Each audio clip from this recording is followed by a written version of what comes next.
ये question standard maths के board exam 2026 के पेपर में आने वाला है। ये क्वेश्चन बिल्कुल ध्यान से देख लो, तुम्हारे स्टैंडर्ड मैथ्स के 2026 के पेपर में 5 नंबर का डायरेक्ट आने वाला है। अगर ये क्वेश्चन नहीं आया ना भाई, मैं अपना नाम बदलूंगा, गारंटी दे रहा हूं। गारंटी के साथ पिछले 20 साल से लगातार ये क्वेश्चन आ रहा है भाई साहब। ये जो क्वेश्चन है भाई एकदम आने या ना, गारंटी समझ लो आ गया ये तुम्हारे स्टैंडर्ड के पेपर में। गारंटी क्वेश्चन है भाई, नोट करके रख लो, नाम बदल लूंगा। तुम पेपर देके आना मैथ्स का, उसके बाद मेरे को बताना कि क्वेश्चन आया कि नहीं आया। भाई साहब छप गया, डायरेक्ट आ गया। तुम समझ लेना जो क्वेश्चन भैया बता रहे एकदम वो पेपर में आएगा, गारंटी। ये जो क्वेश्चन मैं तुम्हें दिखा रहा हूं गारंटी एकदम तुम्हारे पेपर में आएगा, गारंटी के साथ मैं बता रहा हूं। हाईएस्ट चांसेस है, 90% चांसेस है कि जब भी सीबीएसई क्वेश्चन देगा तो स्टैंडर्ड के पेपर में ये वाला क्वेश्चन देता है सीबीएसई, गारंटी के साथ। हेलो यार, प्रेम भैया, आज की इस वीडियो में हम लोग बात करने वाले तुम्हारे स्टैंडर्ड मैथ्स के बोर्ड एग्जाम में आने वाले श्योर 100 क्वेश्चंस के बारे में। ये वो श्योर 100 क्वेश्चन है भाई जिनके 100% गारंटी की वो तुम्हारे बोर्ड एग्जाम में आएंगे ही आएंगे, हर साल वो आते हैं। तो भाई अगर तुमने अभी कुछ नहीं पढ़ा ना, सबसे पहले ये श्योर 100 क्वेश्चन करो भाई, क्योंकि इससे तुम्हारा 80 मार्क्स में से ना 70 मार्क्स का पेपर आ जाएगा। इस बात की गारंटी है, लास्ट ईयर भी आया था, इस बार भी आएगा, मैं गारंटी दे रहा हूं यार। मेरे को 6 साल का एक्सपीरियंस है, मैं तुमसे कोई गलत बात नहीं बोलूंगा। तुम सब मेरे छोटे भाई बहन जैसे हो, बहुत अपने हो, मैं झूठ नहीं बोलूंगा। ये जो श्योर 100 क्वेश्चन है मैं गारंटी दे रहा हूं, डंकी की चोट पे बोल रहा हूं, इस बार तुम्हारे पेपर में नजर आएंगे। अगर तुमने कुछ नहीं पढ़ा या पढ़ भी रखा है, रिवीजन भी कर रहे हो, सबसे पहले ये श्योर 100 क्वेश्चन कर लो भाई। मैं गारंटी के साथ बोल रहा हूं, ये वो क्वेश्चन है जो हर साल तुम्हारे बोर्ड एग्जाम में आते हैं, इस बार भी गारंटी। अगर नहीं आया ना भाई, मैं अपना नाम बदल लूंगा, पढ़ाना छोड़ दूंगा। 6 साल से बच्चों को पढ़ा रहा हूं, गारंटी के साथ मैं बात कर रहा हूं। तो अगर ये श्योर 100 क्वेश्चन तुम कर लेते हो, 80 में 70 मार्क्स स्टैंडर्ड के पेपर कंफर्म सा हो ना तुम भाई। हमारी बहुत सारी रिसर्च लगी, हमने पीवाईक्यू ट्रेंड एनालाइज किया, 80-20 रूल लगाया है। उसके अलावा सीबीएसई के टीचर से बात की, न्यू पैटर्न क्वेश्चन कौन कौन से आ रहे हैं, जितने क्वेश्चन तुम्हारे इस बार आने वाले हैं वो मैं इस 100 क्वेश्चन के वीडियो में बता दूंगा, गारंटी के साथ बता रहा हूं। अगर तुमने कुछ नहीं पढ़ा, ये सारे क्वेश्चन भी मैं सॉल्यूशन के साथ दूंगा। अगर तुम इसको कर लेते हो, एमसीक्यू कर लेते हो, मैं गारंटी देता हूं सेम टू सेम 80 में से ना कितना भी तुम्हारी किस्मत खराब रही तो 65 से 70 मार्क्स के, और अच्छी रही तो 75 मार्क्स तक तुम्हारा मैच कर जाएगा इस वीडियो से। तो बिल्कुल भी स्किप मत करना भाई, ये वीडियो तुम कम से कम कर लेना। अगर तुमने कुछ नहीं पढ़ा ये तो कर ही लो भाई, एकदम तुम्हें नजर आएंगे, ये क्वेश्चन एकदम आएंगे गारंटी के साथ। मैं झूठ नहीं बोल रहा, क्योंकि मैं तुम्हें पहले क्लियर कर दूं। मान के चलो मैथ्स श्योर 100 क्वेश्चन, ठीक है, बोर्ड एग्जाम। अब इसमें तुम्हारा क्या था, मान के चलो तुम्हारा सिलेबस है। अब सिलेबस में तुम्हारे 14 चैप्टर है, 14 चैप्टर टोटल में तुम्हारे 900 क्वेश्चन भैया कैसे करेंगे। अब मेरी बात सुनो, 80-20 रूल के हिसाब से 900 क्वेश्चन में, इन 900 क्वेश्चन में 800 क्वेश्चन अलग हो जाते हैं। और ये जो 100 क्वेश्चन है जो तुम्हारे सेट 1, सेट 2, सेट 3, इस बार तुम्हारा 3 सेट होगा मैथ का। तुम लोग बहुत बच्चों को लगता है भैया 4 सेट होते हैं, नहीं, इस बार तुम्हारे स्कूल में तुम पता कर लेना, पहले दिन पेपर देके आना, तुम्हें ट्रस्ट हो जाएगा। 3 सेट तुम्हें पेपर मिलेगा मैथ का, सेट 1, सेट 2, सेट 3, तुम्हारा कोई भी सेट मिल सकता है। ये तीनों सेट में ये 100 क्वेश्चन तुम्हारे आते हैं, मतलब 80 क्वेश्चन, 800 क्वेश्चन अलग, ये 900 टोटल क्वेश्चन है, इसमें 800 क्वेश्चन अलग। ये 100 क्वेश्चन जो एकदम सीबीएसई के बहुत प्यारे क्वेश्चन है, ये एकदम ये देता है। इसमें से ये 100 क्वेश्चन में ये क्या करता है, 80 में 70 मार्क्स का पेपर बना देता है। बाकी 10 नंबर का पेपर, 70 और प्लस 10 नंबर का पेपर, ये 800। तो ये 800 क्वेश्चन तो बाद में करना, कहीं और से कर लेना, या तुक्का मार दो चल जाएगा। लेकिन ये जो 100 क्वेश्चन है जो तीनों साइड में आएंगे, इसको तुम पहले सिक्योर कर लो। ये आज की इस वीडियो में तुम्हें बताने वाला हूं। तो अगर तुमने भाई ये कर लिया ना, तो मैं अपने क्लास के टॉपर को पीछे छोड़ दो, इस बात की मैं गारंटी दे रहा हूं, डंके की चोट पे बोल रहा हूं। अगर तुमने कर लिया भाई, मैं गारंटी दे रहा हूं, 6 साल से बच्चों को पढ़ा रहा हूं, ऐसा नहीं जिनको ट्रस्ट नहीं हो रहा ना। लास्ट ईयर चैनल से हमने जो इंडिया टॉपर निकाला, देखो मैथ्स श्योर क्वेश्चन। अब इसने मैथ्स श्योर क्वेश्चन किया, देखो मैथ स्टैंडर्ड का पेपर में 100 आउट ऑफ 100 इसके आए थे, 99.6% टोटल। ये देखो सीबीएसई का result, math standard paper 99 out of 100। ये देखो सीबीएसई का रिजल्ट लास्ट ईयर का, मैथ स्टैंडर्ड का पेपर 97 आउट ऑफ 100। सारे हमारे चैनल से यही श्योर क्वेश्चन वाली वीडियो करके आए भाई। लास्ट ईयर मैंने दिया था, इस बार भी तुम कर लो, ऐसा ही रिजल्ट तुम्हारा आएगा 99, 98। इस बार एकदम गारंटी के साथ, डंके की चोट पे बोल रहा हूं। ये रिजल्ट अगर नहीं आया ना भाई, नाम बदलूंगा बस। ये श्योर 100 क्वेश्चन कर लेना, मैं चैप्टर वाइज करके हर चैप्टर से मैं हो सकता है 8 क्वेश्चन दूं, 10 क्वेश्चन दूं और कुछ एमसीक्यू दूंगा। सारे कॉपी में नोट करके अच्छे से कर लेना। ये वीडियो शुरू से लेकर अंत तक देखना, ये वीडियो कहीं भी जा सकती है, मैं क्लियर करा। तुम्हें अगर मिल गई है भाई क्वेश्चन, फटाफट नोट कर लो, क्योंकि भाई ये क्वेश्चन डायरेक्ट हमारे बोर्ड एग्जाम में आने वाला, गारंटी है। हमें, मैं झूठ नहीं बोल रहा हूं, हमारी पूरी टीम को बहुत बड़ी रिसर्च लगाई, करीब 1 महीने की रिसर्च लगाई इतने क्वेश्चन निकालने में। सारी जगह से हमने पता किया और हमें पता चल गया क्या एक्चुअल में आने वाला है। ये वीडियो तुम कर लो, गारंटी टॉप मार दो। वीडियो में आगे बढ़ने से पहले एक बहुत इंपॉर्टेंट बात यार, तुम्हारे लिए बहुत ज्यादा इंपॉर्टेंट है। तुम्हारी अभी बोर्ड एग्जाम चल रहा है, सीबीएसई हो स्टेट बोर्ड हो, ये श्योर 100 क्वेश्चन सीबीएसई में तुम्हारा आएगा भी। अगर तुम्हारा स्टेट बोर्ड है, आरबीएसई है, एचबीएसई, कोई भी इंडिया का स्टेट बोर्ड है, उसमें भी ये क्वेश्चन तुम्हारे अच्छे खासे मैच करेगा। सीबीएसई है तो भाई करेगा ही करेगा, सोचने वाली बात नहीं। इसलिए हमने श्योर 100 क्वेश्चन की सीरीज पूरा तुम्हारे लिए प्लान करी। सिर्फ मैथ स्टैंडर्ड का ही नहीं तुम्हें मिलेगा, सारे सब्जेक्ट का तुम्हें मिल जाएगा। मैथ स्टैंडर्ड का तो मैंने दे दिया, जो भी तारीख है, बेसिक का ही मिल जाएगा तुम्हारा, मैथ बेसिक 10 को मिल जाएगा। इंग्लिश का पेपर जिस दिन है 21 को इंग्लिश का ही मिल जाएगा, साइंस का ही मिल जाएगा,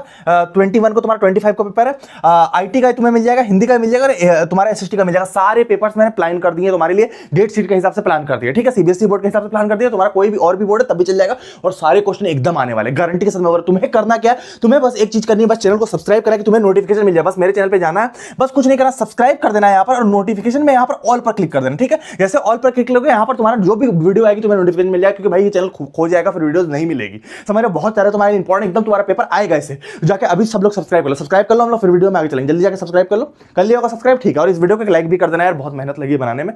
इस वीडियो को लाइक कर देना और चैनल को सब्सक्राइब कर लेना, ठीक है। वीडियो को लाइक कर देना, ठीक है, बहुत मेहनत लगी बनाने। हम लोग आगे बढ़ते हैं। अब तुम्हारा ये हो गया, अब हम लोग देखते हैं मार्क्स डिस्ट्रीब्यूशन। सच में यार एक महीने ज्यादा की रिसर्च लगी, तो लाइक जरूर करना, ठीक है, लाइक कर देना। अब देखो हम लोग देखते हैं स्टैंडर्ड मैथ्स का मार्क्स डिस्ट्रीब्यूशन की, कितने मार्क्स का तुम्हारा पेपर किस चैप्टर से आ रहा है, जानना बहुत जरूरी है। मैं गारंटी ले रहा हूं, डंके की चोट पे बोल रहा कोई एक मार्क्स हिला देना, यहां से मैं नाम बदल लूंगा अपना। ये सीबीएसई का क्वेश्चन पेपर डिजाइन से हमने निकाला है, जो मार्क्स यहां पर लिखा हो जिस चैप्टर का उतना ही मार्क्स का वो चैप्टर आ रहा है। तो मैंने इजी, मीडियम और हार्ड में पहले चैप्टर को डिस्ट्रीब्यूट कर दिया, और कौन से चैप्टर कितने मार्क्स का है वो भी बता दे। तो इजी चैप्टर अगर तुमने तो कुछ भी नहीं पढ़ा ना भाई, पहले तुम ट्राई करना कि इजी चैप्टर पहले कर लो। इजी चैप्टर तुम्हारा ये है, मीडियम चैप्टर ये, फिर मीडियम, फिर तुम हार्ड करना और रिवीजन भी करना और ट्राई करना इसी तरीके से करना। पहले इजी कर लोगे कॉन्फिडेंस बढ़ जाएगा, फिर मीडियम भी कर लोगे तुम और हार्ड भी कर लोगे। पहले हार्ड से करो तो कॉन्फिडेंस डाउन हो जाएगा। अगर पहले ही ट्रायंगल उठा लोगे ना भाई, तुम्हें लगा भैया क्वेश्चन नहीं बन रहे हैं, अब मेरे से नहीं हो पाएगा, इजी उठाओगे फटाक से पॉलिनोमियल के रियल नंबर के क्वेश्चन बनने लगे। इजी है, मैं अभी दिखाऊंगा। तो तुम पहले इजी करना फिर तुम हार्ड करना। मैं ये सेट करूंगा। इजी में तुम्हारा जैसे रियल नंबर है तो रियल नंबर 6 नंबर का आएगा, पॉलिनोमियल 4 का आएगा, स्टैटिस्टिक्स 7 नंबर का आएगा। देख लो एपी हार्ड चैप्टर है 4 नंबर का ही आ रहा है, पर यहाँ पर स्टैटिस्टिक्स 7 नंबर का आ रहा है, एकदम इजी चैप्टर है। समझ रहे बात को। पॉलिनोमियल भी 4 नंबर का आ रहा है। एपी कितना हार्ड है तुम जानते ही हो, एपी हार्ड है। एपी हार्ड है तुम्हारा, अर्थमेटिक प्रोग्रेशन हार्ड है। एपी हार्ड है लेकिन एपी मीडियम लेवल पे अभी आ गया, क्योंकि एपी से जो क्वेश्चन बन रहे मीडियम लेवल बन, लास्ट ईयर वो हार्ड था, झूठ क्यों बोलूंगा। इस बार जो हार्ड है तुम्हारा ट्रायंगल 9 मार्क्स का आ रहा है, मार्क्स अच्छे हैं, 9 मार्क्स का आ रहा है। उसके अलावा ट्रिग्नोमेट्री 7 मार्क्स का आ रहा है, सर्कल 6 मार्क्स का आ रहा है, सरफेस एरिया वॉल्यूम 5 नंबर का आ रहा है। ये तुम्हारे हार्ड में, ये तुम्हारे मीडियम में, ठीक है। तो real number 6 number, polynomial 4 number, मैं सारे बताऊंगा, statistics 7 number, probability 4 number, application of trigonometry 5 number. उसके अलावा तुम्हारा ये मिलाकर टोटल तुम्हारा 26 नंबर हो रहा है। फिर मीडियम चैप्टर कितने नंबर के आ रहा है, 27 नंबर के। तो ये दोनों करके भी तुम 26 और 27 मिलाकर 53 कर सकते हो। अगर हार्ड चैप्टर 27 नंबर का आ रहा तो जो हार्ड चैप्टर 27 का, बाकी ये सारे तो ईजी है। Linear equation 6 number, quadratic equation 6 number, coordinate geometry 6 number, guarantee, area related to circle 5 number, उसके अलावा अर्थमेटिक प्रोग्रेशन 4 नंबर, ठीक है। तो ये भी इजी रहता है, इजी और हार्ड के बीच में आता है, ठीक है। उसके अलावा तुम्हारा क्या है, हार्ड चैप्टर तुम्हारा 27 मार्क्स का आ रहा है टोटल, जिसमें डेंजर चैप्टर है, ट्रायंगल हो गया, ट्रिग्नोमेट्री हो गया, सर्कल हो गया और तुम्हारा सरफेस एरिया। ये सबसे लास्ट में करने का ट्राई करना, थोड़ा सा लेंदी बनते हैं, ठीक है। तो ये तुम्हारा मार्क्स डिस्ट्रीब्यूशन का गारंटी एकदम यही नंबर के आएंगे जो मैं दिखा रहा हूं। क्या आएंगे भैया, अब हम लोग पेपर को लीक करना स्टार्ट करते हैं। हम लोग पहले चैप्टर से स्टार्ट करते हैं, जो तुम्हारा रियल नंबर एकदम सेम क्वेश्चन आएंगे, 6 नंबर का आएगा स्टैंडर्ड में, जैसा मैंने तुम्हें बोला था। अब यहाँ पर पहला क्वेश्चन इसमें तुम्हारा आता है, √5 इज इरेशनल नंबर। अरे √5 की जगह नहीं, कभी कभी √5 आता है। इन जनरल सीबीएसई में √5 आएगा, ये इसको √3 भी कर सकते हैं, √2 भी कर सकते हैं, इवन √7 भी कर सकते हैं। तो अगर तुम एक बार √5 बना लोगे तो तुम्हें आदत हो जाएगा। भाई साहब ये जो क्वेश्चन है भाई एकदम आने या ना, गारंटी समझ लो, आ गया ये तुम्हारे स्टैंडर्ड के पेपर में, गारंटी क्वेश्चन है भाई, नोट करके रख लो, नाम बदल लूंगा। तुम पेपर देके आना मैथ्स का, उसके बाद मेरे को बताना कि क्वेश्चन आया कि नहीं आया। भाई साहब छप गया, डायरेक्ट आ गया। तो इसको एकदम नोट कर लो, सॉल्यूशन मैंने दे दिया, मेरी बात को समझो। अब करना क्या, जो भी दिया रहेगा उसको p/q के बराबर में करना, p अलग q अलग और डिविजिबल बाय करके दिखाना। ये तुम्हारा एनसीईआरटी का मेथड है, इसी से करना। तो ये तुम्हारा एकदम इजी सा मेथड है, p/q के फॉर्म में करके, और ये सारे लिख देना, where p/q not equal to 0 and p and q are coprimes. तो ये लिख देना और बाकी हाँ, तो तुम ये दोनों इक्वेशन बनाओगे, ठीक है, समझ रहे हो बात को, डिविजिबल बाय करके दिखाओगे और दिखाओगे कि p डिविजिबल ऑफ 5 है एंड q भी डिविजिबल ऑफ 5 है। तो p एंड q दोनों डिविजिबल ऑफ 5 रहोगे तो ये को-प्राइम्स नहीं हो सकते। समझ रहे हो बात को। तो 1 and 2 leads contradiction as p and q are coprimes, ठीक है। Hence √5 is irrational. अब हमारा assumption रॉन्ग हो गया और √5 इरेशनल हो गया। समझ रहे हो बात को। तो ये सेम तुम कॉपी कर लेना, ये सीबीएसई का तरीका है, ओरिजिनल तरीका, इससे नंबर नहीं करेंगे। एक मल्टीप्लिकेशन वाला भी तरीका होता है, उससे नंबर काट देता है सीबीएसई कई बार। तो यही सेम पॉइंट्स तुम एकदम, सेम लाइंस तुम एकदम उतारोगे। समझ रहे हो बात को। तो बहुत इंपॉर्टेंट तुम्हारे लिए, मैंने सोल्यूशन भी ऐड कर दिया, तुम्हारा टाइम वेस्ट ना हो। वीडियो लेट थी, यही रीजन था कि सोल्यूशन ऐड करना पड़ा। अब सेकंड वाला तुम्हारा ये क्वेश्चन भी एकदम आता, भाई साहब छप गया डायरेक्ट। ये जो क्वेश्चन ना भाई, मैक्सिमम चांसेस रहते हैं ये तुम्हारे पेपर में बिल्कुल आए। समझ रहे बात को। तुम्हारा बेसिक का पेपर है तो 10 फरवरी को आएगा, उसके लिए तुम्हें टेंशन नहीं ले, उसका लिए मैं बता दूंगा, ये स्टैंडर्ड वाले बच्चों के लिए। अब इसमें क्या है ना, सीबीएसई ने इस बार घुमाने की कोशिश की। इस क्वेश्चन में सीबीएसई ने क्या किया है कि प्रूव कर दिया √3 प्लस √2 होल क्यूब में स्क्वायर। अब तुम इसको खोलोगे, अगर इसका whole square, a square b square और 2ab, तो ये वाला तुम्हारा मिल जाएगा, ये वाला पार्ट। अब इसको तुम ऐड करोगे तो ये वाला तुम्हें पार्ट मिलेगा। अब हो सकता है ये डायरेक्ट भी करने के लिए तुम्हें दे दे, ये प्रूव करने के लिए 5 प्लस 2√6 इरेशनल प्रूफ करना, सीधा भी दे सकता है तुम्हें। 2√6 सीधा भी इरेशनल प्रूफ करना, या तो ये भी दे सकता है। तो तुम्हें फंसना नहीं। अब तुम्हें करना क्या है, यहां रेशनल इरेशनल अलग करना है। अब तुमने क्या किया, इसको तुमने क्या किया, a/b के फॉर्म में कर दिया कि ये वाला नंबर है तो ये a/b के फॉर्म में, ठीक है। Where a and b are coprimes, वहां p/q था, यहाँ a/b भी लिख सकते हो तुम। अब तुम्हें क्या करना, रेशनल अलग करना, इरेशनल अलग करना। कैसे करोगे मैं एक बार समझा दे रहा हूं। अब तुम्हें क्या करना, ये 2√6 इधर छोड़ दो और यहां पर a/b को 5 को यहां खींच दो, 5 को इधर खींच दिया, क्योंकि तुम्हें सिर्फ रूट एक साइड करना और ये वाला एक साइड करना। तो यहां पर क्या कर दोगे, -5 हो जाएगा तुम्हारा। अब यहां पर एलसीएम लोगे, तो a माइनस 5b बाय क्या होगा तुम्हारा b हो जाएगा। अब यहां तो √6 की वैल्यू क्या आ जाएगी, √6 is equal to a minus 5b by 2। अब यहां पर 2b, अब तुम यहां क्या बोल सकते हैं, ये तुम्हारा इरेशनल है, इरेशनल कभी भी किसी चीज में रूट है इरेशनल है, और ये तुम्हारा रेशनल है। तो rational not equal to irrational होता है, आवर असम्पशन रॉन्ग। तो यही वाला तुम्हारा यहां करके दिखाया कि रेशनल अलग है इरेशनल अलग, यही तुम्हारा तरीका होता है। रूट वाला टाइम अलग कर देते हैं इसमें, और रेशनल वाला अलग इरेशनल वाला अलग। समझ रहे हो बात को, ये तुम्हारा होता है। मैं 6 साल से मैथ्स पढ़ा रहा हूं यार, तो मेरी पकड़ बहुत अच्छी है मैथ्स में। मैंने 12th के आगे मैथ्स पढ़ी, तो तुम्हें टेंशन बिल्कुल नहीं होगा, सारे क्वेश्चन आराम से समझा दूंगा, ठीक है। और मैंने खुद मैथ के स्टैंडर्ड के पेपर में क्लास 10th में 90+ नंबर फोड़ रखे, तो टेंशन वाली बिल्कुल बात नहीं, ठीक है। यही सारे क्वेश्चन आएंगे, आराम से कर लोगे। आगे की बात करते हैं, आगे तुम्हारा रियल नंबर में अब ये वाला क्वेश्चन आता है, सेम वैसे ही करना, पी वाई क्यू को फॉर्म में करके कर लोगे, उम्मीद है।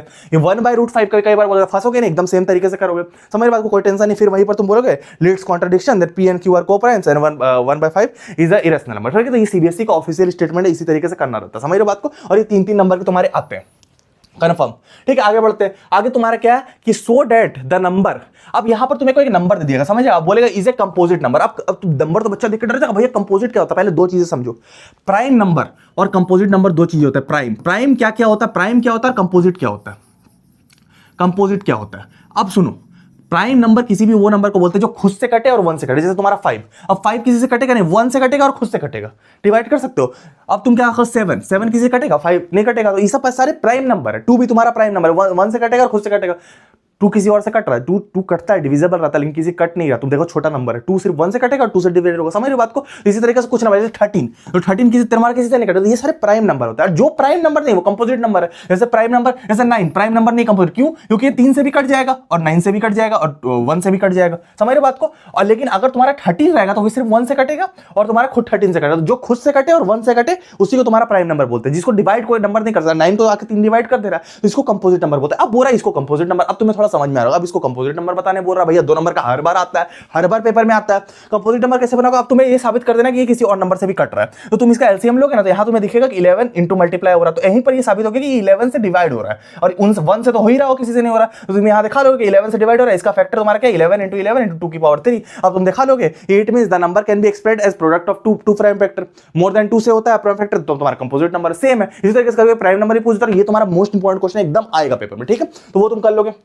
आगे बढ़ते हैं। अब ये क्वेश्चन देख लो, ये क्वेश्चन केस स्टडी वाला रहता है, हर बार पेपर में आता है। मेरी बात को समझ लेना, कभी भी तुम्हें मिनिमम दिखे किसी न्यूमेरिकल में, तुम्हें अगर मिनिमम दिख जाएगा, समझ जाना है एचसीएफ निकालना है। एकदम मैं ट्रिक बता दे रहा हूं, और ये एकदम आएगा तुम्हारे पेपर में। स्टैंडर्ड वालों को, बच्चों को फंसाने के लिए सीबीएसई देता है। क्या बोलेगा, in a teachers workshop the number of teachers teaching French Hindi. अब तुम्हें बोलेगा ही कि टीचर्स को बोलेगा रूम में डिवाइड, फल रहेंगे, मैंगो रहेगा, लीची रहेगा, बोलेगा उसको बास्केट में डाल दो। तो इस तरीके वो तरीका होता है, समझ रहे बात को। तो अब तुम्हें बोलेगा the number of teachers workshop, the number of teachers teaching French Hindi. पहला फ्रेंच हो गया, फिर तुम्हारा हिंदी हो गया, फिर इंग्लिश हो गया।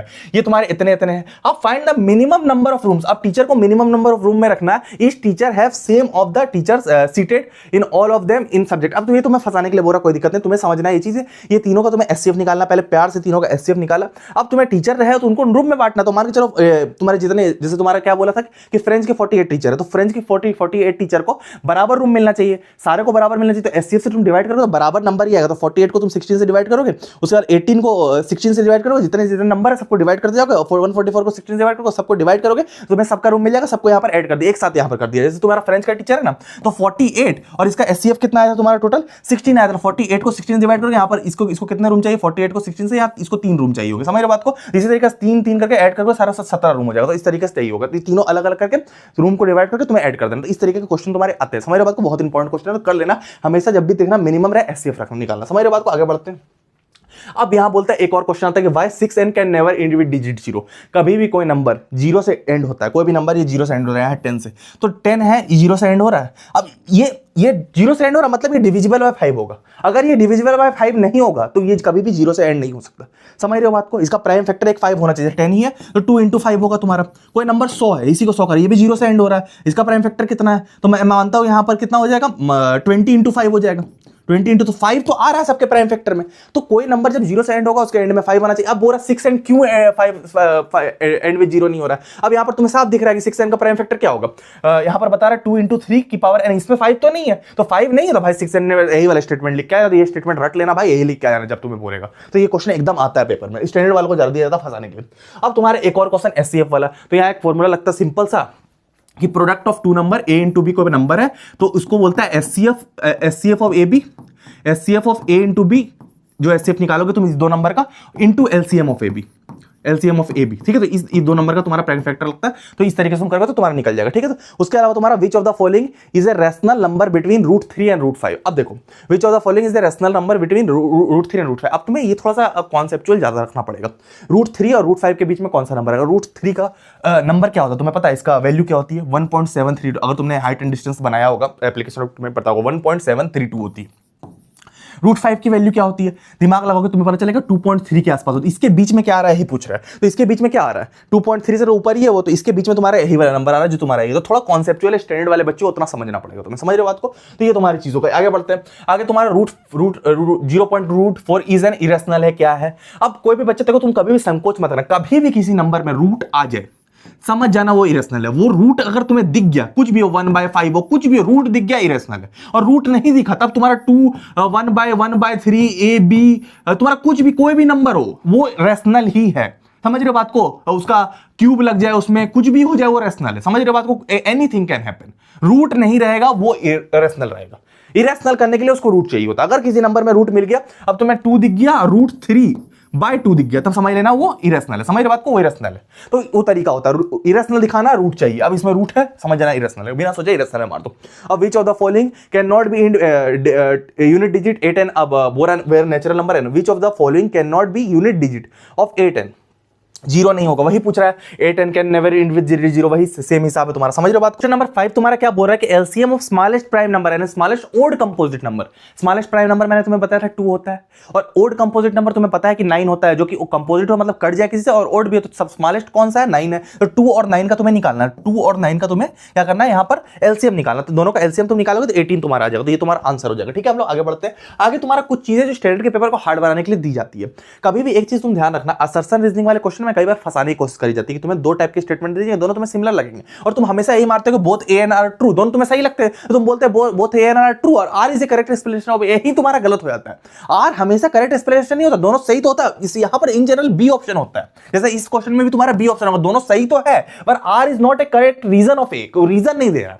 तो ये तुम्हें देख के करना। मैंने जनरल मैथ्स के स्टैंडर्ड के पेपर में देखा है, साइंस के पेपर में सीबीएसई फंसाने के लिए करता है, ये दोनों स्टेटमेंट सही देता है और बच्चा क्या करता है? रीजन में मार देता है। बच्चे का दिमाग खुला होना चाहिए, सीबीएसई ये चाहता है। तो तुम हमेशा सोचना कि क्या ये इसका रीजन है, रीजन नहीं है तो तुम बी वाला मारोगे। समझ रहे बात को? तो पहला स्टेटमेंट तुम्हारा क्या है कि 2 ऑड प्राइम नंबर कोई होंगे एक्स एंड वाई, अब इसका एलसीएम इतना होगा, तो एलसीएम निकालोगे सीधा यही आ जाएगा, तुम बोलो भैया सही है। दूसरा बोलोगे LCM is a multiple of ऐसे, तो बोलोगे भैया दोनों सही है, तो यही बच्चा दोनों both A and R true में मार के चला जाता है। बट क्या है कि ये इसका रीजन नहीं है, ये गलत है। ये तुम्हारा ऑप्शन के असर्शन रीजन दोनों ट्रू है, पर R is not a correct reason of explanation. समझ रहे बात? तो ये तुम्हारा बी वाला ऑप्शन होगा, ठीक है, ये ध्यान रखना। अब एक और तुम्हारा ग्रेटेस्ट का क्वेश्चन आता है, जो लिविंग रिमाइंडर वाला क्वेश्चन है, बहुत पॉपुलर क्वेश्चन है, सीबीएसई में हर बार आता है, ये फंसाने के लिए सीबीएसई देता है।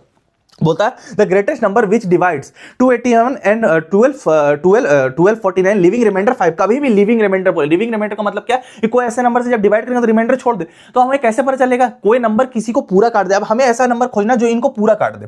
अब रिमाइंडर से माइनस कर देंगे। अब मान लो मैं तुम्हें ट्रिक बता रहा हूं, मान लो तुम्हें 2 नंबर दिए हुए, अब रिमाइंडर कितना छोड़ रहा? 5 और 7 छोड़ रहा। अब दोनों को माइनस कर दो। अब इससे 5 माइनस करो, कितना होगा?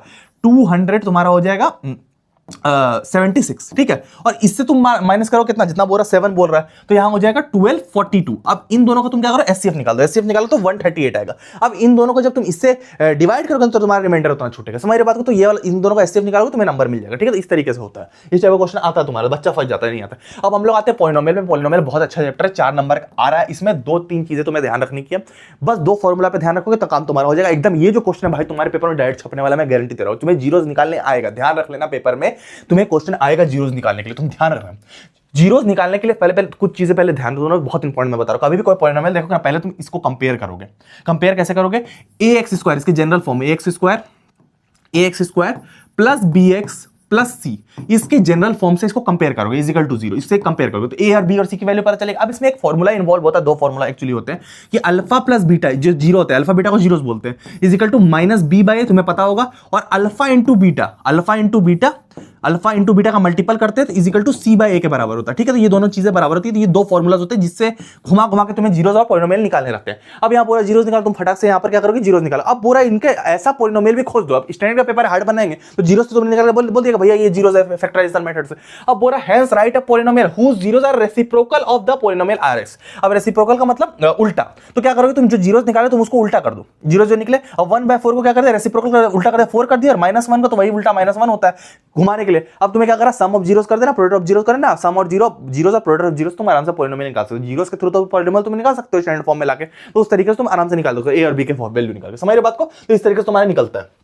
आगे बढ़ते हैं, जीरोस ऑफ पॉलिनोमियल इतना। अब फिर जीरोस पूछ रहा है, आराम से फैक्टराइजेशन करके, फैक्टराइजेशन मेथड अच्छे से जानना। पहले नंबर को तोड़ा, फैक्टराइजेशन करके जीरोस निकाले, कोई दिक्कत नहीं, आराम से 3 नंबर का तुम्हारा फंसेगा ये। समझ रहे बात को, एकदम आएगा, एकदम आया था। एक 3 नंबर वाला क्वेश्चन इससे फंसता है। उसके बाद बोलता है कि find the zeros of a quadratic polynomial. कोई पॉलिनोमियल हार्ड सा दे दिया, अब बोला verify the relationship between zeros and coefficient. मैंने वही बोला था, रिलेशनशिप बोला था, alpha plus beta is equal to minus B by alpha into beta is equal to C by. वही रिलेशन वेरीफाई करने बोला कि है कि नहीं सही में। तो ए और बी की सी की वैल्यू निकालना पड़ेगा, पहले इसके जीरोस निकालने तुम्हें सीखने पड़ेगा। फैक्टराइजेशन स्ट्रॉन्ग रखना, मैंने फिर तुम्हें बोला बार बार। ठीक है, फैक्टराइजेशन स्ट्रॉन्ग रखना। आगे बढ़ते हैं, आगे तुम्हारा क्या है, ये अल्फा बीटा से क्वेश्चन बहुत जाएंगे। Alpha and beta are the zeros of polynomial. Alpha beta कभी भी पॉलिनोमियल के कोई जीरोस होंगे उसको अल्फा बीटा बोलते हैं। 2 जीरो रहेंगे, एक जीरो अल्फा रहेगा, एक जीरो बीटा रहेगा। ठीक है, if alpha and beta are the zeros of polynomial find the value of alpha plus beta. ये क्वेश्चन बहुत आते हैं इस टाइप के क्वेश्चन, अल्फा प्लस बीटा। अब इसके पॉलिनोमियल के जीरोस निकालोगे और वैल्यू पुट कर दोगे। अब इसके जीरोस तुम्हें पता चल गया कि इस पॉलिनोमियल के तुमने जीरोस निकाले पहले। ठीक है, अब तुम्हें क्या किया, अल्फा प्लस बीटा और अल्फा इंटू बीटा की वैल्यू निकाल दी, आराम से निकाल के दे दिया वैल्यू। समझ रहे बात को, इस तरीके जीरोस तो आराम से निकाल, आंसर में दिया वो भी नहीं है। आगे बढ़ते हैं, आगे बोल रहा है इफ जीरोस ऑफ पॉलिनोमियल, आपको पॉलिनोमियल है reciprocal of each other then value of B क्या होता है। तो तुम वही इसी तरीके से जैसे मैंने बोला कि पहले जीरोस निकालोगे, फिर रेसिप्रोकल करोगे, फिर अलग पॉलिनोमियल निकालोगे और उसके बाद बी के वैल्यू निकालोगे। उस फिर तुम्हें बोल रहा है कि alpha and beta zero of polynomial इतना। अब ये के वाला क्वेश्चन इन जनरल आता है, तुम देखोगे यहाँ 2 इक्वेशन तुम्हें बनाने पड़ेंगे। पहला तुम्हें क्या करना पड़ेगा, इसके जीरोस निकालने के लिए एक इक्वेशन बनाना पड़ेगा, और दूसरा तुम्हें क्या करना पड़ेगा, इससे एक इक्वेशन बनाना पड़ेगा। अब दोनों को सॉल्व करके तुम के की वैल्यू निकालोगे। तो थोड़ा सा अच्छे लेवल का क्वेश्चन है, इसको अच्छे से करना। ये वाला क्वेश्चन अच्छे स्टैंडर्ड लेवल के लिए आता है। उसके बाद तुम एक और चीज ध्यान रखना कि अल्फा बीटा, फिर तुम्हारा के वाला क्वेश्चन इसी टाइप से होगा। मैं बार बार समझाऊंगा ना, टाइम जाएगा। उसके बाद बोल रहा है 2 पॉलिनोमियल्स, फिर बोल रहा है the polynomial the zeros of polynomial इतना are twice the zeros of the polynomial इतना the value of p each. अब ठीक है, अब इसके तुम जीरो निकालोगे, पहले इसके जीरो निकालोगे, अब जीरो जाहिर सी बात है इसके जीरो निकालोगे। अब इसके जो जीरो अल्फा बीटा जो भी वैल्यू आती है उसको 2x कर दोगे और इसकी वैल्यू निकालोगे, और उसके बाद तुम्हें पी की वैल्यू मिल जाएगी। ठीक है, इस तरह का सॉल्व करने सीखोगे तो आ जाएगा वैल्यू। ठीक है, उसके बाद बोल रहा है if alpha and beta are the zeros of polynomial इतना find the value of 1 by alpha plus 1 by beta. अब जीरोस निकालोगे और 1 बाय अल्फा और 1 बाय बीटा की वैल्यू निकालोगे, काम खत्म हो जाएगा तुम्हारा। ठीक है, टेंशन नहीं।